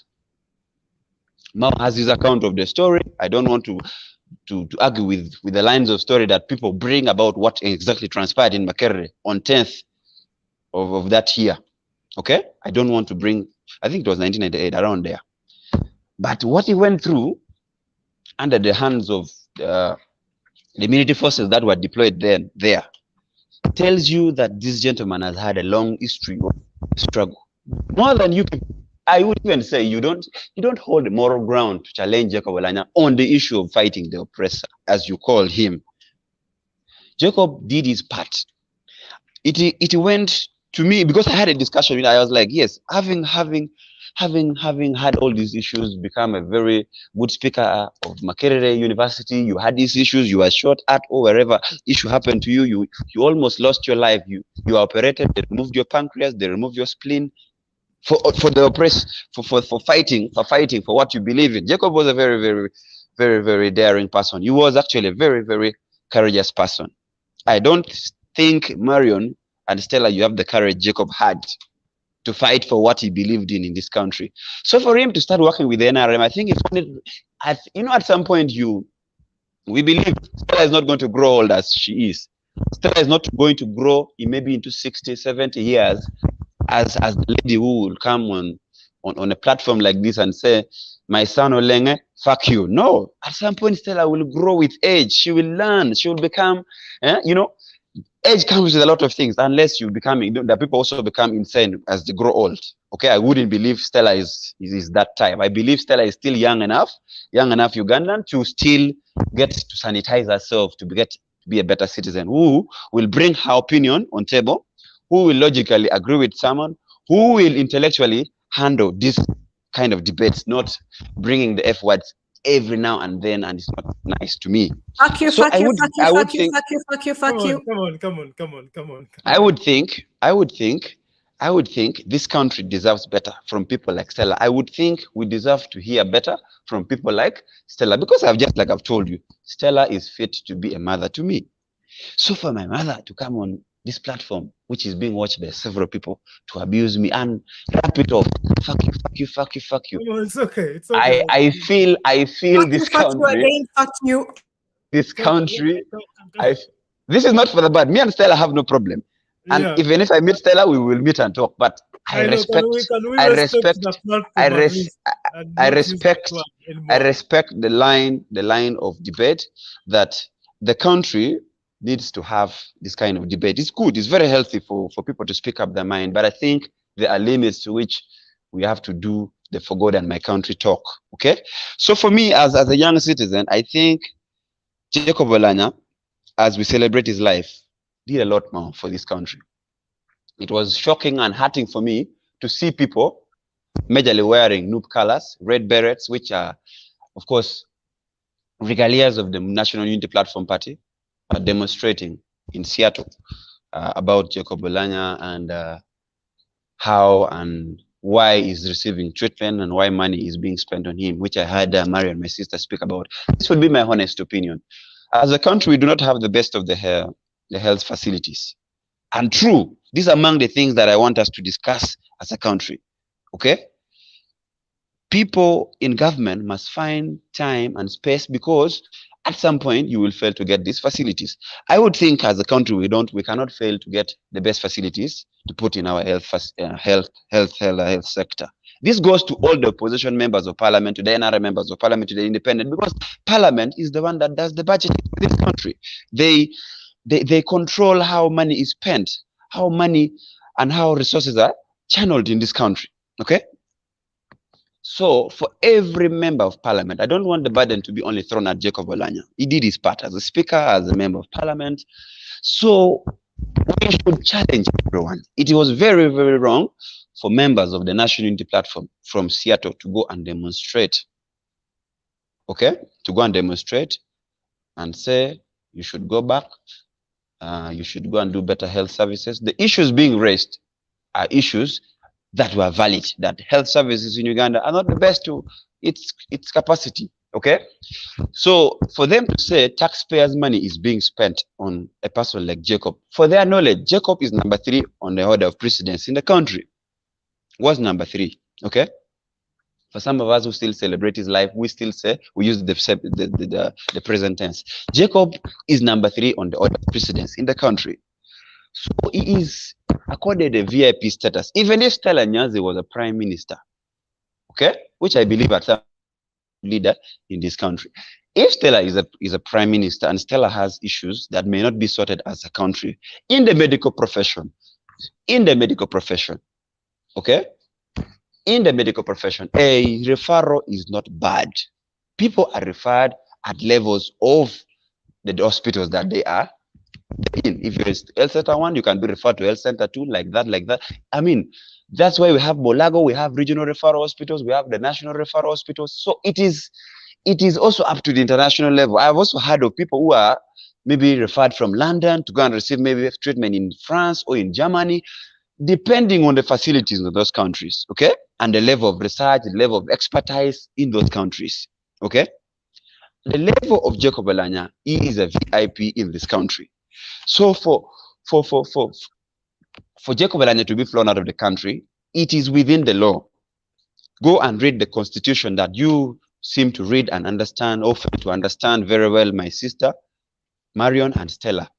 It is within the law for a person of a speaker or even a member of parliament to be given first-class treatment at the fastest possible way, which in this case of Jacob Oulanya he was stabilized from Mulago, then he was flown out of the country. How many members of parliament have been receiving treatment on government and then on parliament money, which is taxpayers' money? Just like you were making noise all over. I mean, that was mockery. It was an open thing that I challenged Robert Kyagulanyi to come and rebuke it. It was not proper. Never proper. That is what can anger a certain section of Ugandans, and to believe, because these tendencies of these people are abusing us. These people are simply acting out of what they believe is wrong, is what spills over, because this is now spilled milk. If and only if this country understands that yes, there are people beyond Jacob Oulanya or other than Jacob Oulanya who have been flown severally. Okay, I don't want to mention names, but the members of parliament, very many of them from the opposition, who have an insurance policy from parliament, which is taxpayers' money, our money, and have been flown out. And I've never had Marion speak about them. I've never had Dr. Stella speak about them. It is a shame. It is a shame. Then you come and say, I do not deserve to be called a human rights activist. It's okay. It's fine. You can you can be an activist and you can claim the whole space of Uganda as you alone as an activist. But I think we need everyone in this country. Okay. I do not agree with everything Dr. Stella says, but that did not stop me from going to visit her when she was in her worst moments, or maybe in the prison. We went and shared the moments and it was good. Okay. So I think this country needs to move away from these bare minimum lines of division. And I agree with Stella. Those lines of division might have not been created by me and you. Some lines were created by the colonialists. Some lines have been created by the economic situation in the country. Some lines have been created by bad leadership in this country. Okay. And I want to agree. And I think that we don't have to escalate them.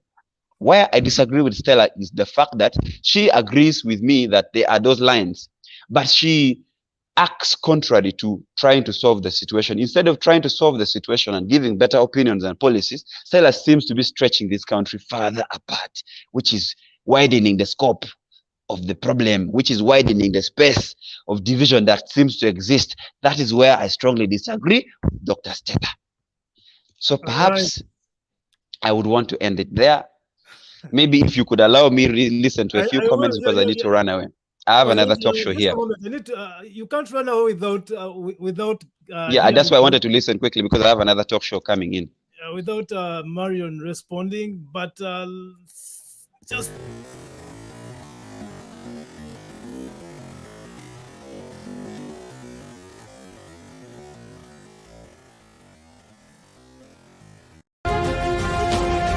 This is the state of the nation. Rifa Mwanga. We are deliberate, we are reasonable, we are uncensored. The state of the nation with Henry Ssali.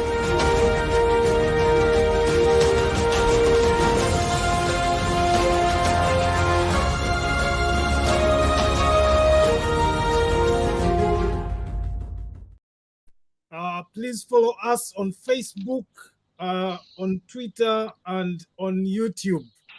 We are going to hear from Marion shortly as she responds, but before she does respond, I want everyone to see this clip as well. Just around the corner. Okay. The first business of the House on the 19th will be the election of the leaders of the 10th Parliament. Have you made your mind on who you're going to elect for the position of the Speaker and Deputy Speaker? Yes, I've made up my mind. For the position of the Speaker, I will vote for Rebecca Kadaga. That is if the opposition does not offer another candidate. For the Deputy Speaker, I will vote for Seriko Mohammed. Actually, if Seriko Mohammed steps down, even if a dog is standing with Oulanya Jacob, I will vote for the dog. Why would that be? No, because he does not deserve to be in that office. Even for one day. He rigged the elections. We are going to court tomorrow in Gulu. We need to get him out of parliament. He has not been straight. He's a man who suspended us from parliament. And yet Kadaga again protected the rebel MPs from suspension from parliament. So he does not deserve to be here even, no. So I will vote for Seriko, and I've done extensive mobilization that he becomes the Deputy Speaker. Okay. Finally, before we let you go, and Oulanya Jacob is our son. So if we are telling you he's bad, we are the one who know him. You should listen to us. So just forget about him. Okay. If you turn just behind you. All right, Marion, your response, both to your thoughts, both your response to that clip, but also to your brother, Engineer Olenge. You see, people have a very short memory. These are things I was saying. They even forget that the Acholis themselves refused to back Oulanya for speaker on several times. It is on record that the caucus is so dagger. Actually, one of the things that came out during this time is some people on Twitter were commenting that the way the Acholi caucus is crying and ring fencing the position of the speakership to Acholi. We wish the same vigor was there when the man was still alive, and they wanted him, because most of them were against him being speaker. And as you can see from Odongo too, your actions, your legacy will always speak, even in death. What you have left behind, how you are remembered, people will always remember how you made them feel, your contribution to their lives. And clearly, we have seen it from a fellow Acholi. Tonny is only in denial of what this man represented, even to his own people. So to respond to, there's so many things that Tonny has said, I don't even know where to start. I will start with this whole idea of Baganda and who said what. If you are attacking, and because we know that Buganda is an institution, I would want Tonny to point us to which Buganda official said what and what did they say. If you are saying that Baganda causing division, who speaks for the Baganda exactly? Is it that if Stella Nyanzi is a Muganda, whatever she says is attributed to the institution of Buganda and therefore the Kabaka? I think we should get it. If should we take it that what Owinyo Dolo said is representation of the institution of the Acholi chiefdom, and whatever he says is the word is the views and the words of the people of Acholi as an institution. So this people of saying that the Baganda should, and therefore, if they are the words of the institution of Acholi, is it necessary for the institution to reply? Should Henry Ssali, because you are a Muganda, does that mean that the Kabaka should respond to everything that you say? I'm responding to what I say, not for, no, he should, because you are a Muganda, he should be held liable for everything that you say. Is that what Tonny is trying to tell us? I think we should start to think as intellectuals, and we shouldn't think as simpletons, really. If you're saying that that this is what Baganda are shielding people, the institution of Buganda is shielding people who are creating division. Who are these people? Do they speak? Are they officially the people, the spokespersons of the kingdom? Should the Kabaka respond to everything that every Muganda in this country says? Really? Let us be logical in our thinking. They talked about Simanyi, Seattle. And again, when we talk about Seattle, we have it on good record. When we're talking about the politicians going abroad, we quote, the president was quoted saying that this country, and correct me if I'm wrong about the figures, but this country spends 7 billion on politicians going abroad for better healthcare services. And he's quoted as saying the only solution to this is to build a facility in this country that can be up to the standard, that can treat these politicians. Because clearly they were not getting the healthcare that they deserved. Well, we would then start to question if their healthcare that is deserving of them is different from the healthcare that is deserving of the common man. But those, we can talk about those debates. But he was quoted. Actually, the person who started this whole conversation about politicians going abroad was the president. People simply picked it up and it became a debate. And that debate became about whether this money should be invested in Mulago or there is need for a health facility. Doctors and intern doctors went on strike in this country because they are not being paid. Facilities are poor. Like, this is a debate that has been going on. It is not a debate that so many people just suddenly picked up when Oulanya was in a critical. This is a debate that has been going on in this country. No one can fault the people, the Ugandans in diaspora for picking it up because it's already been going on. It has been going on since the pandemic. So I don't get where people are putting it, Simanyi on Nup, on Seattle, Simanyi, Vichi. This is a debate. So if we are talking about, if we are condemning politicians, should we also condemn the president for talking about politicians going and receiving medical care elsewhere? We should start with the president because he condemned it. We have a very short memory. Just because Oulanya has died, we have certainly forgotten the conversations that have been going on in this country. I don't want us to be hypocritical.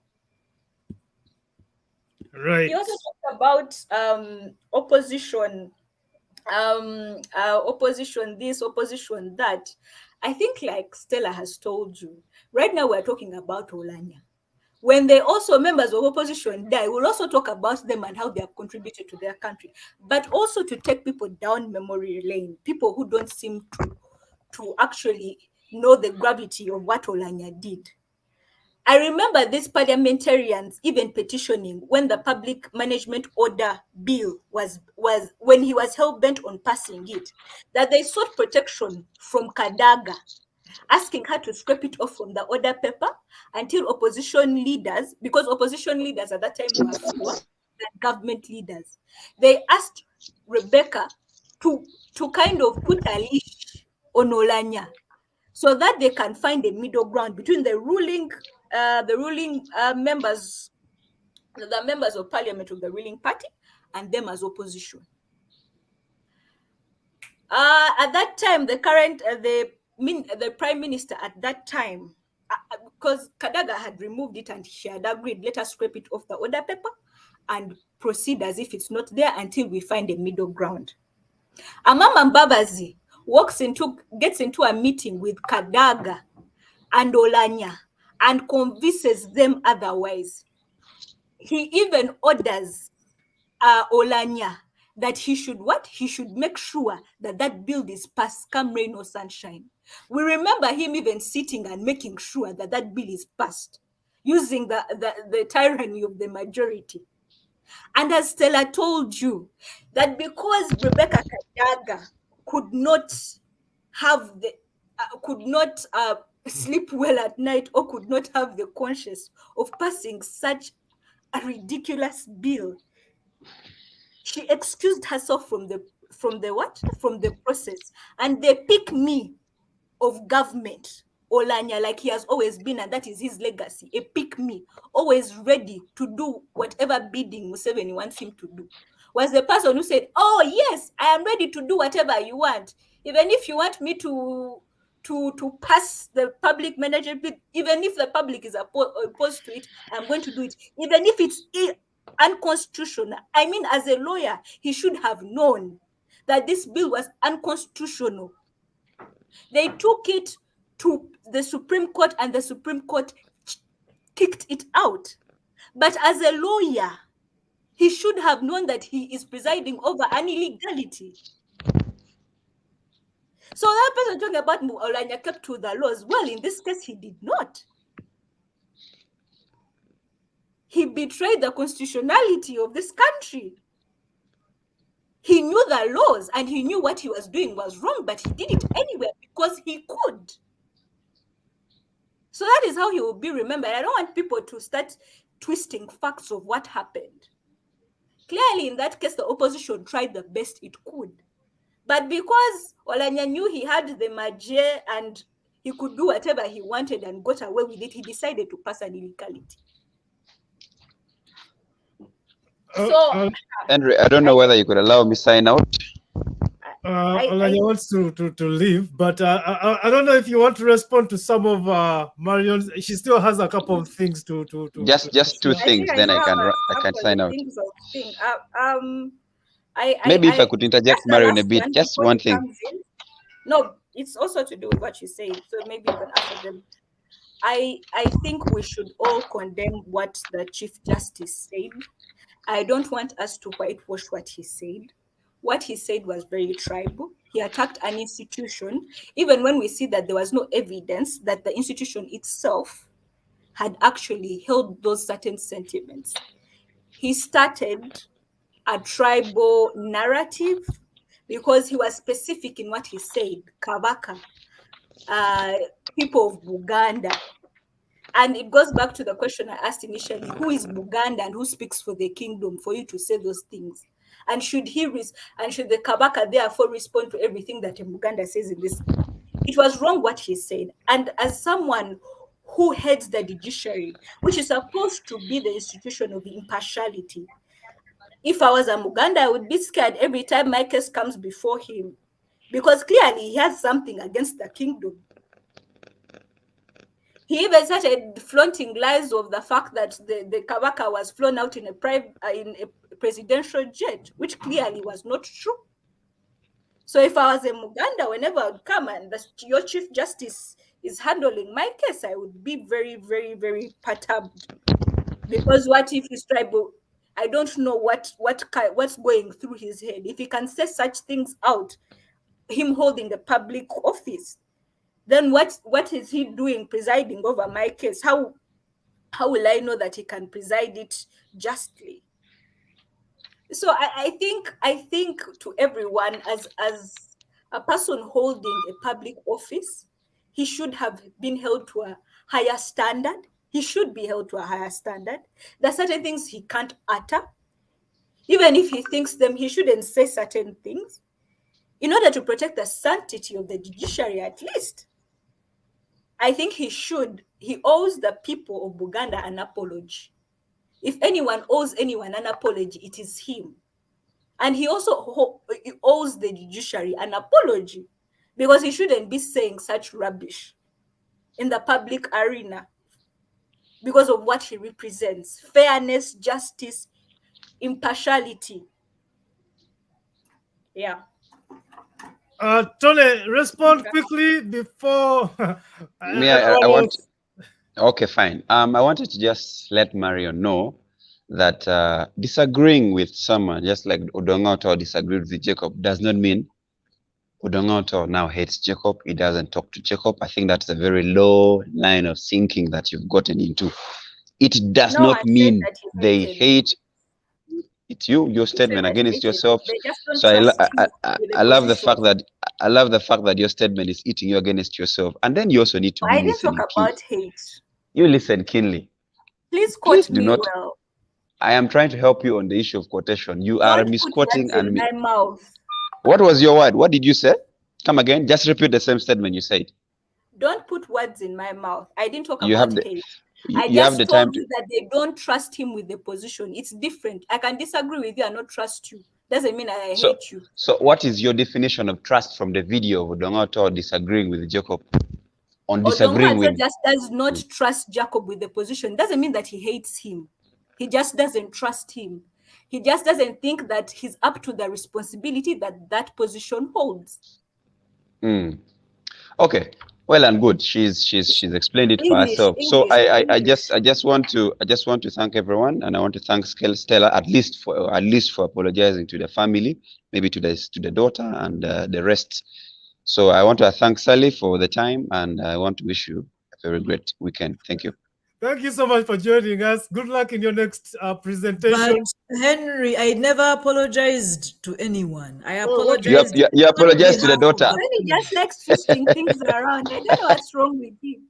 And also, as Tonny leaves, I just think I want to set the record straight that when he questioned my point about the appointment and the election of Oulanyah, I was very careful. Oulanyah is an appointment of NRM. Okay. Right. We know that the SEC sits. We know that he has to have the blessing of Yoweri Museveni Kaguta, the dictator of who sits in office, before anything can happen. So yes, he was elected. That is a play. That is a joke. That is a charade. That is pretension done in the name of democracy. But it's an appointment. Anyway, I know that Henry, it's your time to speak, so I will reserve my other responses to Tonny when you call me. Allan. Unmute yourself. Thank you, Henry. I've listened to everyone. I want to disagree with Comrade Oulanyah in his absence. He should not sugarcoat that the Chief Justice was quoted out of context. I think I want to add my voice to that of Marion. The Chief Justice owes this country an apology in specific terms to Uganda. It was so uncalled of him. We cannot stress what triggered him to make such statements. I think what we expected of the person of the Chief Justice and one who hails from the northern region, would be an inquiry, an inquest into what could have killed the fallen hero. Maybe for now, the president stopped us from making comments on what could have caused the death.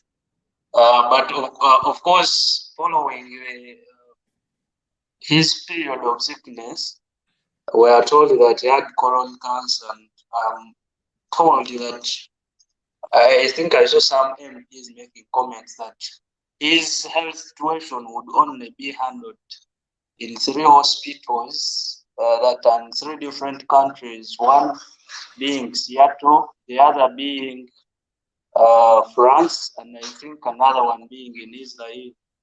I want to go to dig deep into our health system in that regard. Marion just said that the president stated that 7 billion is spent on treating political leaders abroad. And we are told that about 2 billion was spent on getting the Chief Justice to Seattle. That comes to about 9 billion. If we are to construct, for example, health center series, each costing 4 billion. Comrade Allan. Yep. Stella is supposed to head to the airport shortly. I wonder if you can give her 1 or 2 minutes to wrap up her thoughts, and then we can continue the conversation with her. No worries. Stella. Right. Thank you very much. I have to catch a flight. I'm sorry. I just wanted to say very quickly that I'm very grateful to Tonny, because although we disagree, he has still been able to come, and I think we need more of these engagements where people from different divides come. And I think that what intellectuals do is to debate on behalf of the nation, and we should not be afraid to do this. The KLM issue has been mentioned by Mario to say that KLM should sue. KLM does not belong to the president of Uganda. KLM is KLM. It's a private franchise that belongs to the Dutch. And for Owinijolo to tell a lie, an easily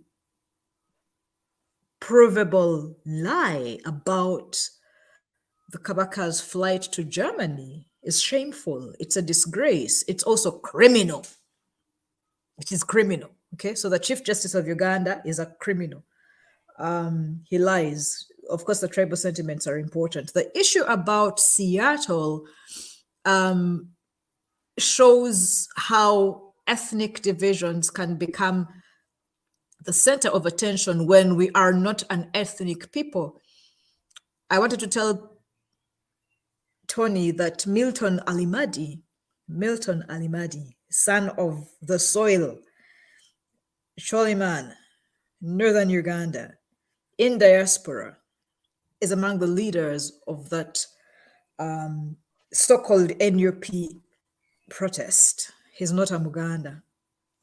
The Acholi who understand what it means to have a working health system joined all other Ugandans and people in diaspora, not necessarily of Ugandan origin, who wanted to use that opportunity to speak truth to power. So the protest was not about Oulanya. The protest was about Uganda. It was not by only the Baganda. It was by every good intentioned person who believes in a public service, a public health service system that works. And so we should disregard this, the ethnicization of struggle. And again, about Seattle, the dictator, the oppressor must never determine for us how we fight for him. And so those of us in the liberation struggle, those of us fighting for freedom, must refuse to be ashamed and embarrassed about how we protest. If it means going to eat food at the grave of the dead oppressor, we go and eat food and dance and drink beer. because our methods are non-violent and they will not be understood. The enemy will try to make what we do shameful and insane, but we alone must determine the terms of our engagement. We shall not fight them with guns, but we shall fight them by means we find justifiable for us. To go to just like to dance at a grave is not done culturally. To call an ill patient out of hospital is not done. But the circumstances of oppression we have been reduced to have introduced a culture of resistance that is much more important. It takes precedence over any other culturally customs we have. And so we are a hospitable people. We are a grieving people. We are a patient people. We believe in healing for all humans, okay, the right to health. However, our liberation comes first. Fighting our oppressors comes first. And if the metaphors of resistance call for us to go and pull out the drip of a sick person in order to make a statement, we shall pull out that drip. Okay?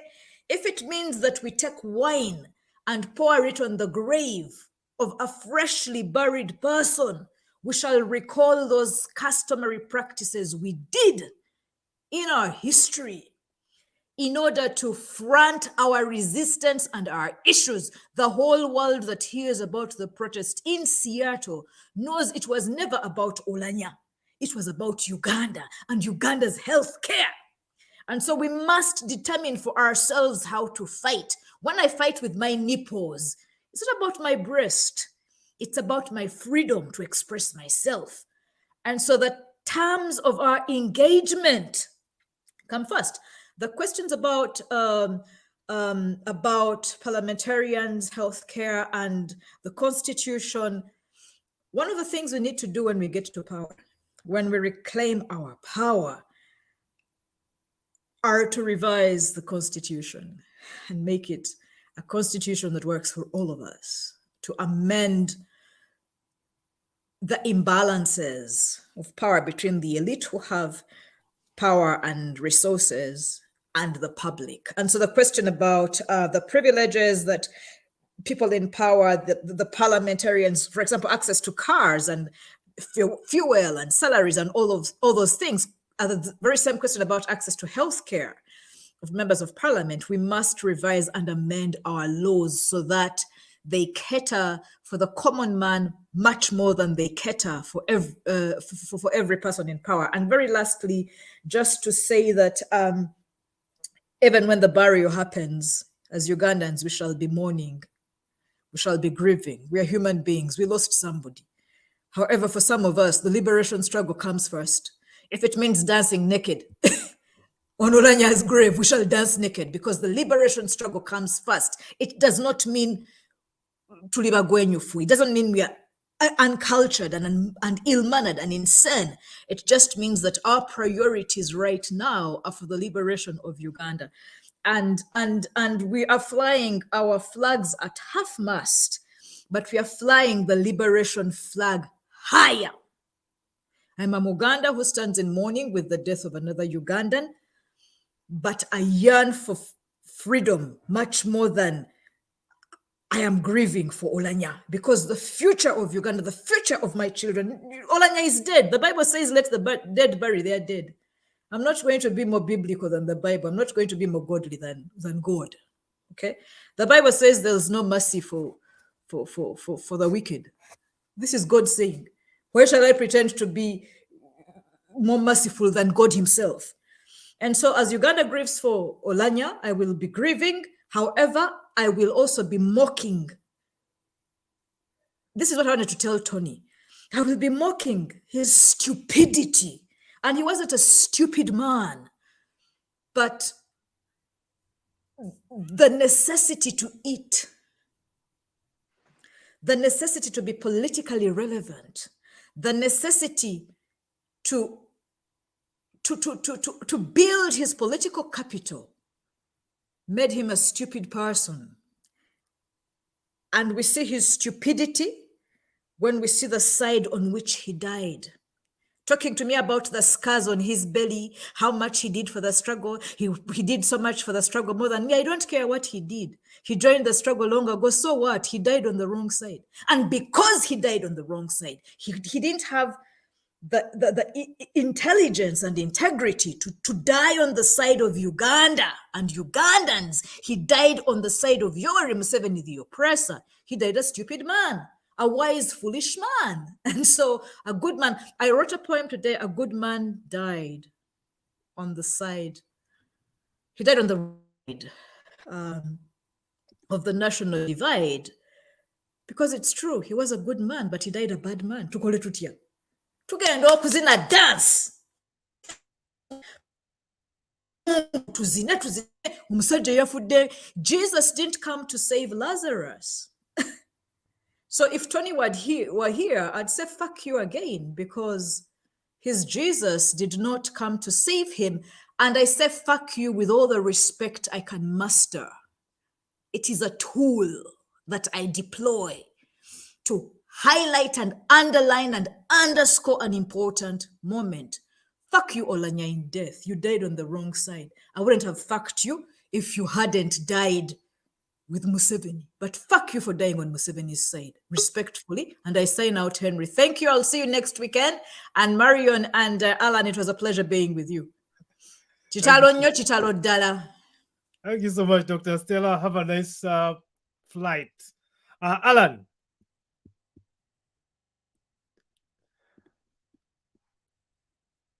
Allan, it's your turn to speak. Unmute. Are you having trouble? All right. In the meantime, let me ask Marion to respond. Are you, Allan, is Allan back? Unmute yourself. Unmute yourself. Unmute yourself. You are muted, Allan. You are muted, Allan.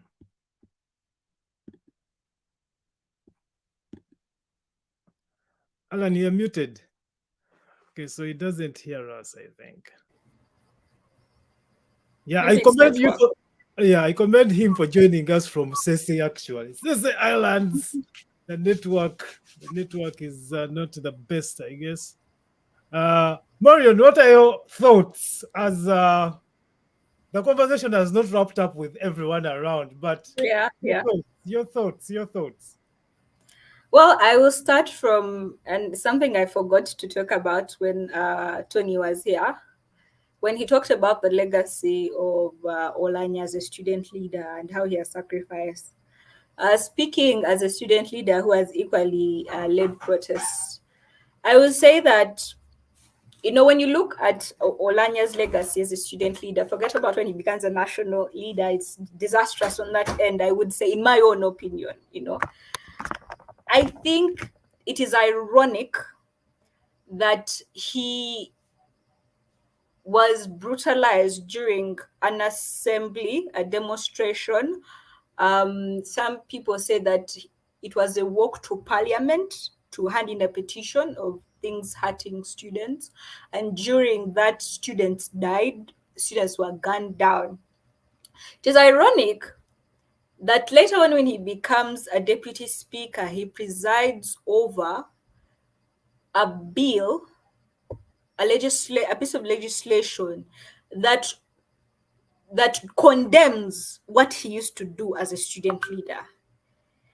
And for him to tell Tony that he was proud of what he did at the university, and then later on as a deputy speaker, kind of, how can I say, condemn what he is proud of is a very ironic thing to me. And it's the irony of all these things that I look at, that you were on the verge of death, you fought for something, you fought for a right, your right to associate, your right to demonstrate, your right to express yourself. You almost died for that right. And then later on, you throw away that sacrifice and that sweat. So it was all for nothing, You lost your spleen, at like time when you Mao have the said. power to defend it. Yes, when you actually have the power to defend it. And then a Rebecca Kadaga, who who does not have really the legacy that you have is the person who decides, oh, I cannot be part of what? Of destroying Oulanyah's legacy. You get? So I think that's the most, when I look at all these things and people say Oulanyah is a great man and what he did as student leader, I think we should think about that very very critically. If we're being honest and we're having honest conversations, what does that say about the man? You know, the things that you do as a young person and when you're full of fire and conviction, and then what causes that this drastic change that you suddenly lose yourself, that even things that you were ready to die for at one point become nothing. And maybe that is the geniusness of the Museveni regime, the ability to change a man and twist him so much that nothing matters to him anymore. Even the things that he was willing to die for suddenly become nothingness, and he's ready to lose his legacy and things that he holds proud, and it suddenly doesn't matter to him. I think, to me, as I look at Jacob's legacy, that's the thing that I think as a student leader that I hold most significant, that I hope one day when God willing, I have a position of power in this country, I do not digress to such a position that everything that I fought for in Makerere suddenly means nothing. And even when I have the power to defend the ideals and the convictions that I held once as a student leader, that it doesn't matter anymore, you know? So for me, Right. that's the biggest takeaway. The But irony. also, yeah, that's the biggest takeaway from me. That is what I can sum his legacy in just that one, those two juxtapositions. But then also, the whole issue of his death also brings to light to me the conversation about identity and identity politics in this country, and how most of the time that we allow to fall into the trap of the regime. And so when Museveni wants to make us forget about something, he changes it to something that perhaps we care more about, you know? It also brings in, what do Ugandans care more about? Is it being a Muganda more than they care about the state of their health system? Do the Cholis care about being an Acholi more than, let me say, the state of the education sector? You know, that when we are voting, you know, maybe as opposition leaders, I know, as people in the struggle, then we have always wanted to say, oh, tribe doesn't matter, you know, we are all Ugandans, we should have put away our identities. But clearly they do matter to us, whether they are tools of the oppressor, whether they were constructed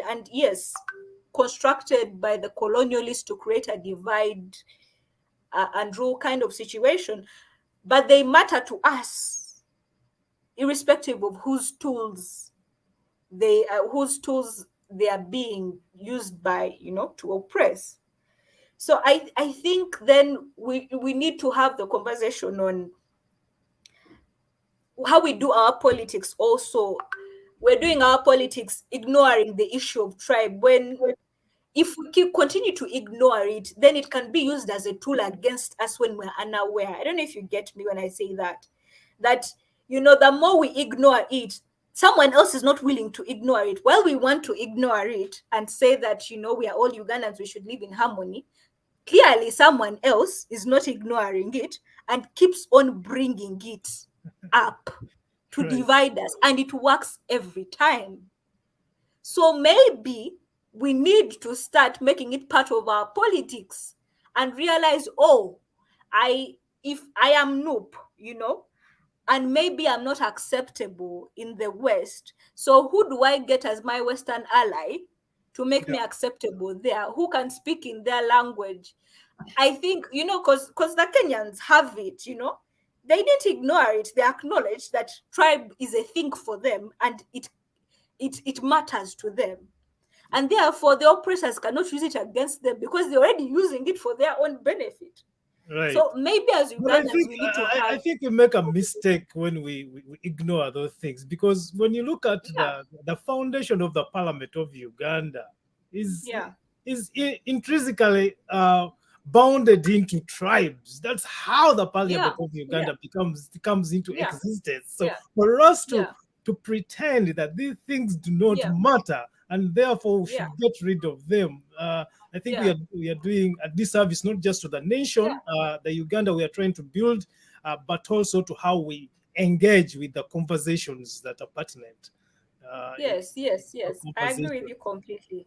So as organizers, it is something that we need. If there's anything we have to learn, so there are those two things for me, that takeaways for me: the issue of tribe and how it is deep, and how people feel passionately about it. Because you can even see it by the way people reacted to what Owinyi Dolo said. They came out with, "I am a Muganda. Why are you making me feel guilty about being a Muganda? Right. You know, this is my heritage. We accommodate all you people, and you're all here in our land, and you're doing, you get."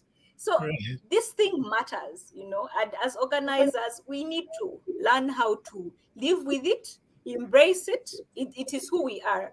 And then that, even when why don't we first give Allan an opportunity to speak, because he has been coming off and on. So I want us to give him an opportunity to speak. Allan, okay, he's off again. It's okay, you can proceed. When he comes back, he can speak. Just what I was adding on, that even when we say that we want to compare ourselves to European countries and Americans and what, they also do practice identity politics. I mean, when you go to America, you will know that for the last decade, Black people vote the Democratic Party. And they vote it because of their race. That is identity politics, because they feel that the Democratic people will will have an answer to the structural racism that they face and all that. And you'll see that predominantly people who belong to the white race will always be with the Republicans. It is rare to see a Black person who subscribes to they are there, but they are few.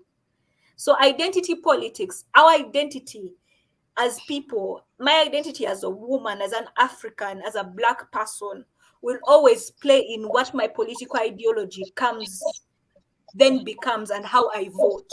So I think as organizers, Ugandan organizers, we cannot ignore it anymore. Yes, we want to be nationalistic, but within Uganda, we have to identify the fact that we are diverse as a people. You know, we need to find a way to embrace diversity and nationalism and find a balance. Right. Yeah. Allan, your thoughts. Sorry, you're off and on, but your thoughts.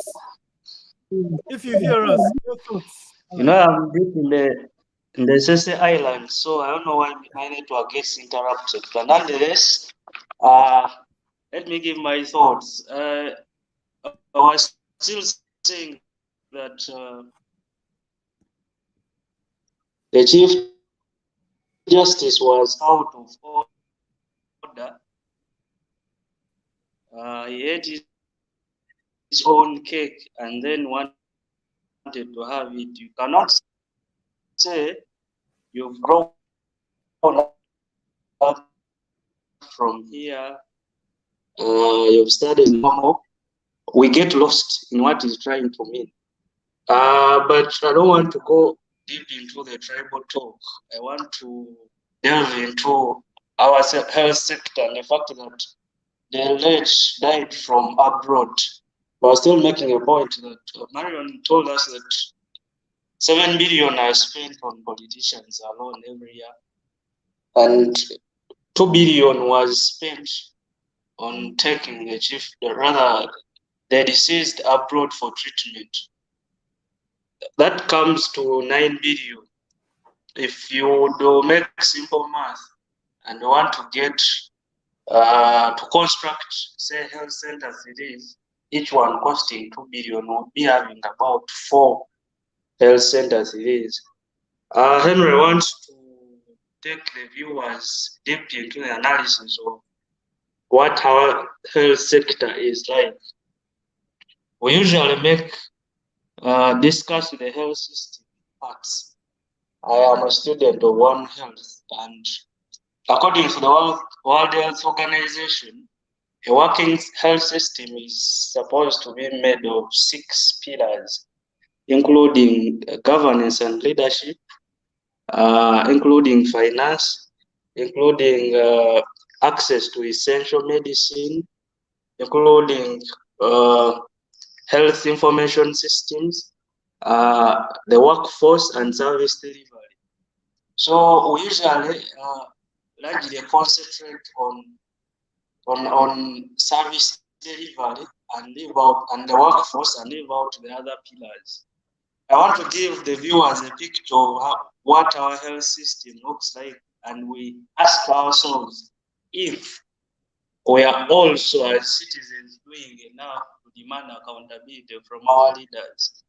Our health system is a largely referral system where if one gets a complication and they cannot be treated from the nearest health facility, they are referred to the higher in rank.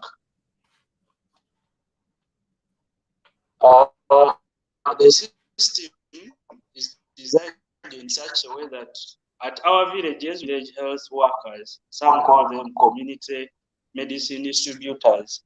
Now those ones advise patients at village level and refer them to health facilities. Now, at the lowest rank is the parish. We have a health center too that is made of a nursing office, an enrolled nurse, and a midwife, plus nursing assistants and health workers, where the highest in rank is an enrolled nurse. So everyone can ask themselves if they have taken, they have reached their nearest health center to ask if we have that human resource. Then we have a health center 3 that is supposed to be made of 18 health workers, where the highest in rank is the clinical health officer or clinical medical worker. So it is supposed to be made of, it is largely an outpatient work.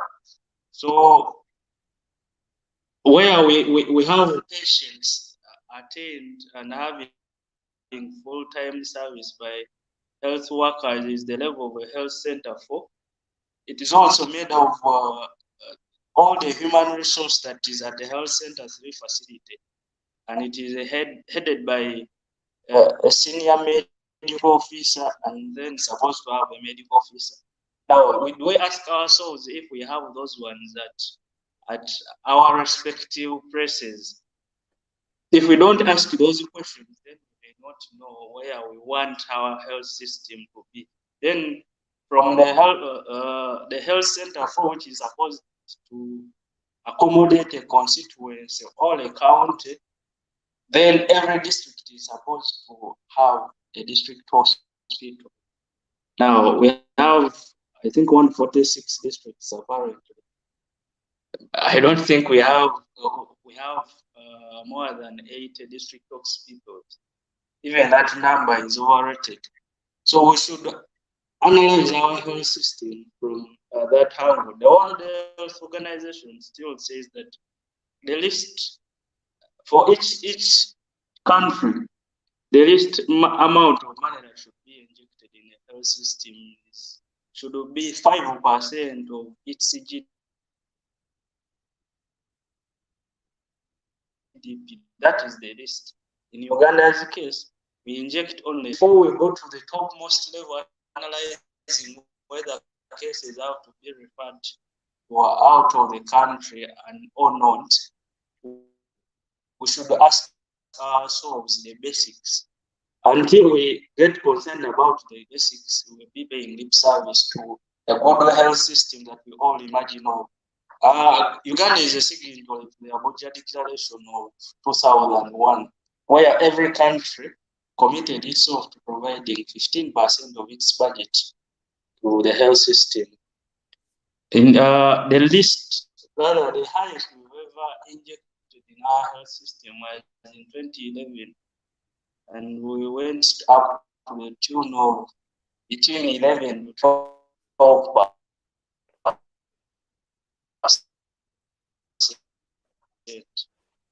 And we, since then, we've been sleeping, and recently, when they are reading the budget,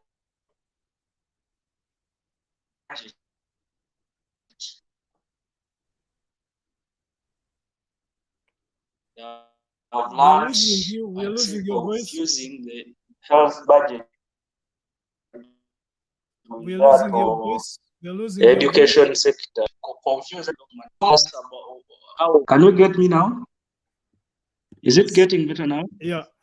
So Comrade Olenge was telling us how the deceased was ranking number 3 in this country, and I think we lost the debate when we begin ranking in the lives of individuals with their status. Right. I think I think article let me leave constitutionalism, but I know that in the constitution, all Ugandans are equal. So Ugandans being equal means that we should provide what the president gets. I should get a reasonable percentage of what the president gets, and the person in Chanamkaka is supposed to get the same. And if we begin viewing and evaluating Ugandans as everyone's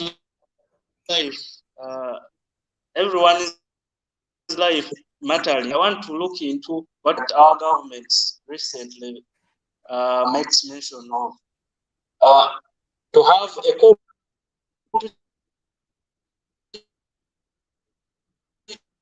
We are losing you. We are losing you.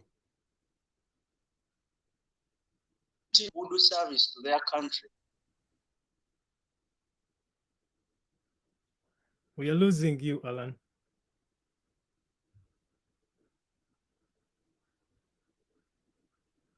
That person, according to the World Bank,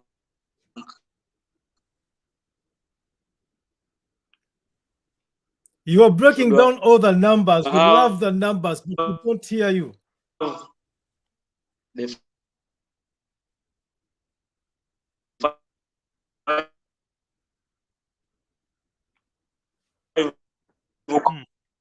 component.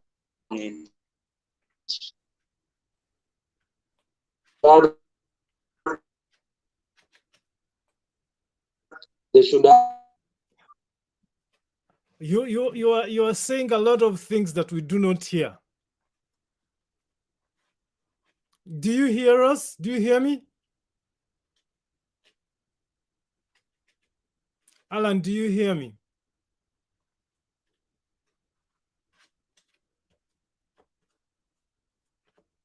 Oh well.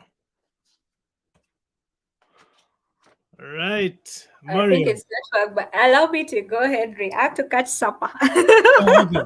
All right. So before you go, can you wrap up your thoughts, what you thought about this conversation, and if we should reconvene and have another similar conversation?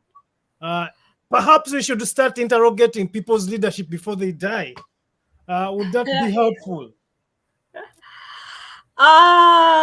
Yeah, I love the conversation. I think it was balanced. It was nice to hear from Tony because he allowed us to interrogate the conversations from the other side.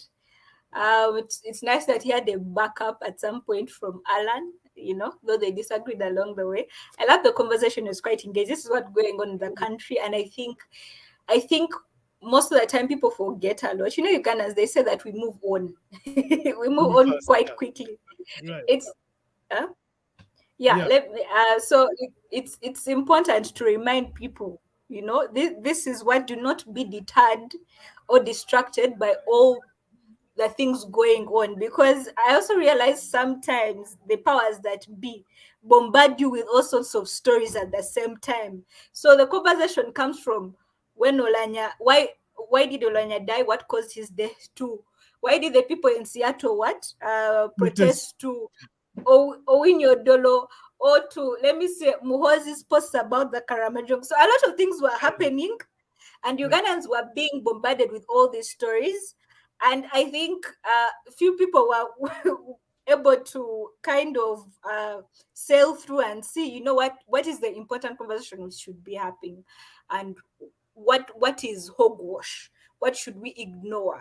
So it's nice to have certain conversations like this to help us about whether we should talk about people if they're when they're alive or dead. I think we have a habit, you know, when they say that the most important lives in a person's the most important points or times in a person's life is when they are born and when they die. So when you come into this world, it's a celebration. When you leave it, it is also another kind of celebration, though with a sadder tone, you know. Yeah. There's what death does to us, you know. It's such a horrible thing. It robs us of our loved ones. It makes us reflect. It causes pain. It causes us to grieve. When we are with people, when we're living with people, we tend to take them for granted. We tend not to think about, you know, the things, if their lives mean anything and how they have impacted us. It is when we experience loss that we start to think, oh, this person is now gone. What does that mean for me? And how will I be able to fill in that gap now that they are gone? So it might be highly unlikely that we're going to change that modus operandi of thinking about paying tributes to people when they are alive. Death will always make us stare at things that we have wanted to ignore in the face and be like, oh, this person is now dead. Now you have to face the music. They can no longer shield you. They're not there to shield you from the horrors that you've been trying to run away from. So it's highly unlikely. But I love the conversation. I hope we can have more of these conversations. Yeah. Is it reasonable to have such conversations for people who have had the courage to retire? I think so. Yeah, because retirement is also another thing. But though, like I said, death is the shocker. So Right. yeah, we can have it about people who have retired. Now that they have retired, how have they left? But as you know, in Uganda, people don't retire. Or they don't retire. They don't retire willingly. I will say, you get. Most people, yeah. Allan, We have as had, you wrap I up, think, 2 prominent people dying in the office. yeah, it makes me think about the last governor of Bank of Uganda, and whether we should interrogate his leadership legacy as well, because we haven't really had that opportunity to interrogate it. And since we do not have a new governor yet, probably it still makes sense to engage in having such a discussion. We'll see. I'll consult from you guys and see if we can interrogate that. But the numbers guy, Allan, as you wrap up the conversation, what are your thoughts? Unmute yourself. It is always important to hold the dead accountable, whether it is the reason that all of us live. We usually, when we are, I don't know how to say it in English. If we are giving an account of where we are coming from, we usually make mention of our great grandparents. The reason is we want to trace back whether in our families we've had people who have added value to this world we all call home. So I think it is important to always hold the dead accountable by speaking good of what they have done. Maybe what we fail to do in respect to the late Oulanyah's death is that we do not first set the standard of what we expect of individuals when they are holding particular political or leadership positions. When we don't set that bar, sometimes we make different analyses that are not deserving of the fallen comrades. So until I think we should have that courage of, if we are saying Henry Ssali is Speaker of Uganda, what are our expectations of him, such that when he leaves that office, we can go back to that chart and say, he performed here, he performed here. But because being the Ugandans we usually shy away from that debate. Nonetheless, we usually always refer to books. Even most of us, when we're aspiring to become great leaders, we read the likes of Nelson Mandela, the philosophers like Aristotle and Albert Einstein. The reason we refer to their books is because we believe that they have had something to add on this planet, and maybe you want to learn a thing or two, such that we also project the current generation to put bricks that the coming generations can hold you to. Right. So, in conclusion? In conclusion, I think we should develop a culture of appreciating the little that has been done by the fallen comrades. Even when it is important to castigate the wrongs they have done, but let's appreciate the little that, at least in the perspective of the fallen speaker, the people in the north are celebrating him. So I think it's okay to celebrate every life that has lived. In terms of responding to Engineer Oleng, my friend, who I haven't had an opportunity to interrogate some of his ideas. I think the notion that a Speaker of Parliament should implement the party line interests. I think that is very problematic, and I think he needs to rethink that. I think all Ugandans should rethink how a speaker and deputy speaker should behave when they assume those responsibilities. When you become a Speaker of Parliament, do you still have to hold dear the interests of the party that appointed you or endorsed you? How should leaders or MPs, when they become either the Chief Justice or the Speaker of Parliament or the Deputy Speaker, if you're going to conduct a fair debate, or how impartial should that person be, despite being appointed or endorsed by the national ruling party? And I think this is something that we need to interrogate, especially now that we have a new legislation order in Uganda, because people are asking who is going to be more of an enabler. Is it the Kadaga Oulanya duo or the Anita Tayewa duo? Who is going to be more of an enabler, and what should we think of the new legislation order in Uganda? I wonder what your thoughts are regarding that. Unmute yourself, please. In that line, as we are holding our leaders accountable, I think the onus is on us, the public, to set the bar that we want those leaders to achieve. Now that we have the Right Honorable Anita Among, we should, as the population, define our expectations from her. Otherwise, if we make judgment of them when they leave office, when we did not set what we are expecting as a population, we will be doing ourselves a disservice. For example, the Right Honorable Mpuga set his legislative agenda. Does his legislative agenda fit into what the office of the speaker or the person of the speaker is having on the table? And when do we see it as the public to hold to make a list of what the leader of opposition has achieved? At least we have on record what he intends to achieve. He's soon making 1 year in office.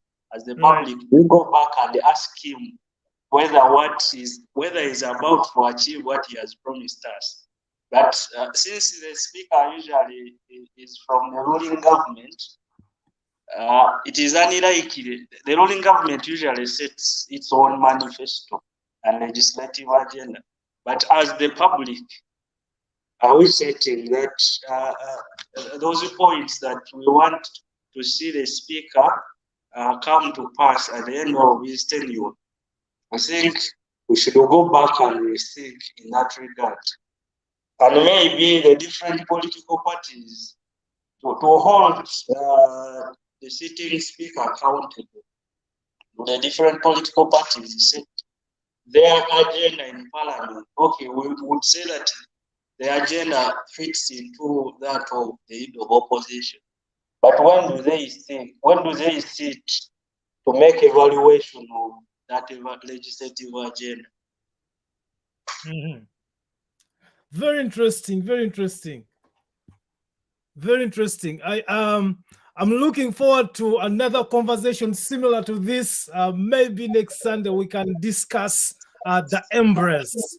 And when I talk about the embrace, I mean the embrace that happened between the Honorable Zake, of course, Honorable Joel Senyonyi, and of course, the Right Honorable Speaker, Anita Among, before she became Speaker. We need to discuss that embrace. What does it mean, both to the ruling party and to the people of Uganda, the foot soldiers, the people who are looking from the outside to the inside? What does it mean to them? Is it a sign of reconciliation? Are we seeing a new Uganda? Is this the development that is going to lead to what we anticipate to be the new Uganda? Is it the start of reconciliation? Can we expect some sort of new normal in Uganda and how things are done, other than just opposed to speculating that we are done? They have decided they have decided to throw us under the carpet. Should we also interrogate this in a way that gives hope to Ugandans, or should we dismiss it as just politics as usual? I don't know what your thoughts are, but we should probably have this discussion. So in wrapping up, let me know what you think about that, and what we should be thinking about doing in the next Henry, I hope that you give me an opportunity next time to be part of that conversation, because recently I am in the Bantu hours. I am collecting their perspectives, and it's very interesting debate.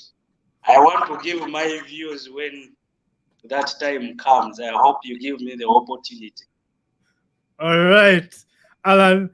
It seems that's going to be the next conversation before interrogate the leadership of. Next week we shall either interrogate the embrace or the leadership legacy of the late Governor, Bank of Uganda, Dr. Tumusiime Mutebire. So I'll keep you posted. I'm also going to be waiting for people's comments in regard to what they want to listen to. So if you're out there listening to us, let me know. Do you want to listen to the leadership legacy of the late Dr. Emmanuel Tumusiime Mutebire, or do you want us to discuss the embrace and what it means to the politics of Uganda? Is it the new normal? Is it a sign of reconciliation? What do the people on the ground think? I want to thank each and every one of you for joining us today. It's been a pleasure hosting these honorable panelists. Always a pleasure to have people who have different perspectives on how things are done. It's a pleasure to serve you. Have a nice weekend, and talk to you soon.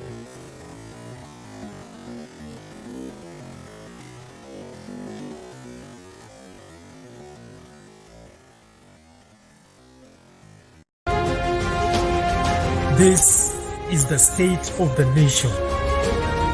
Ibifa Mwanga. We are deliberate, we are reasonable, we are uncensored. The state of the nation with Henry Ssali.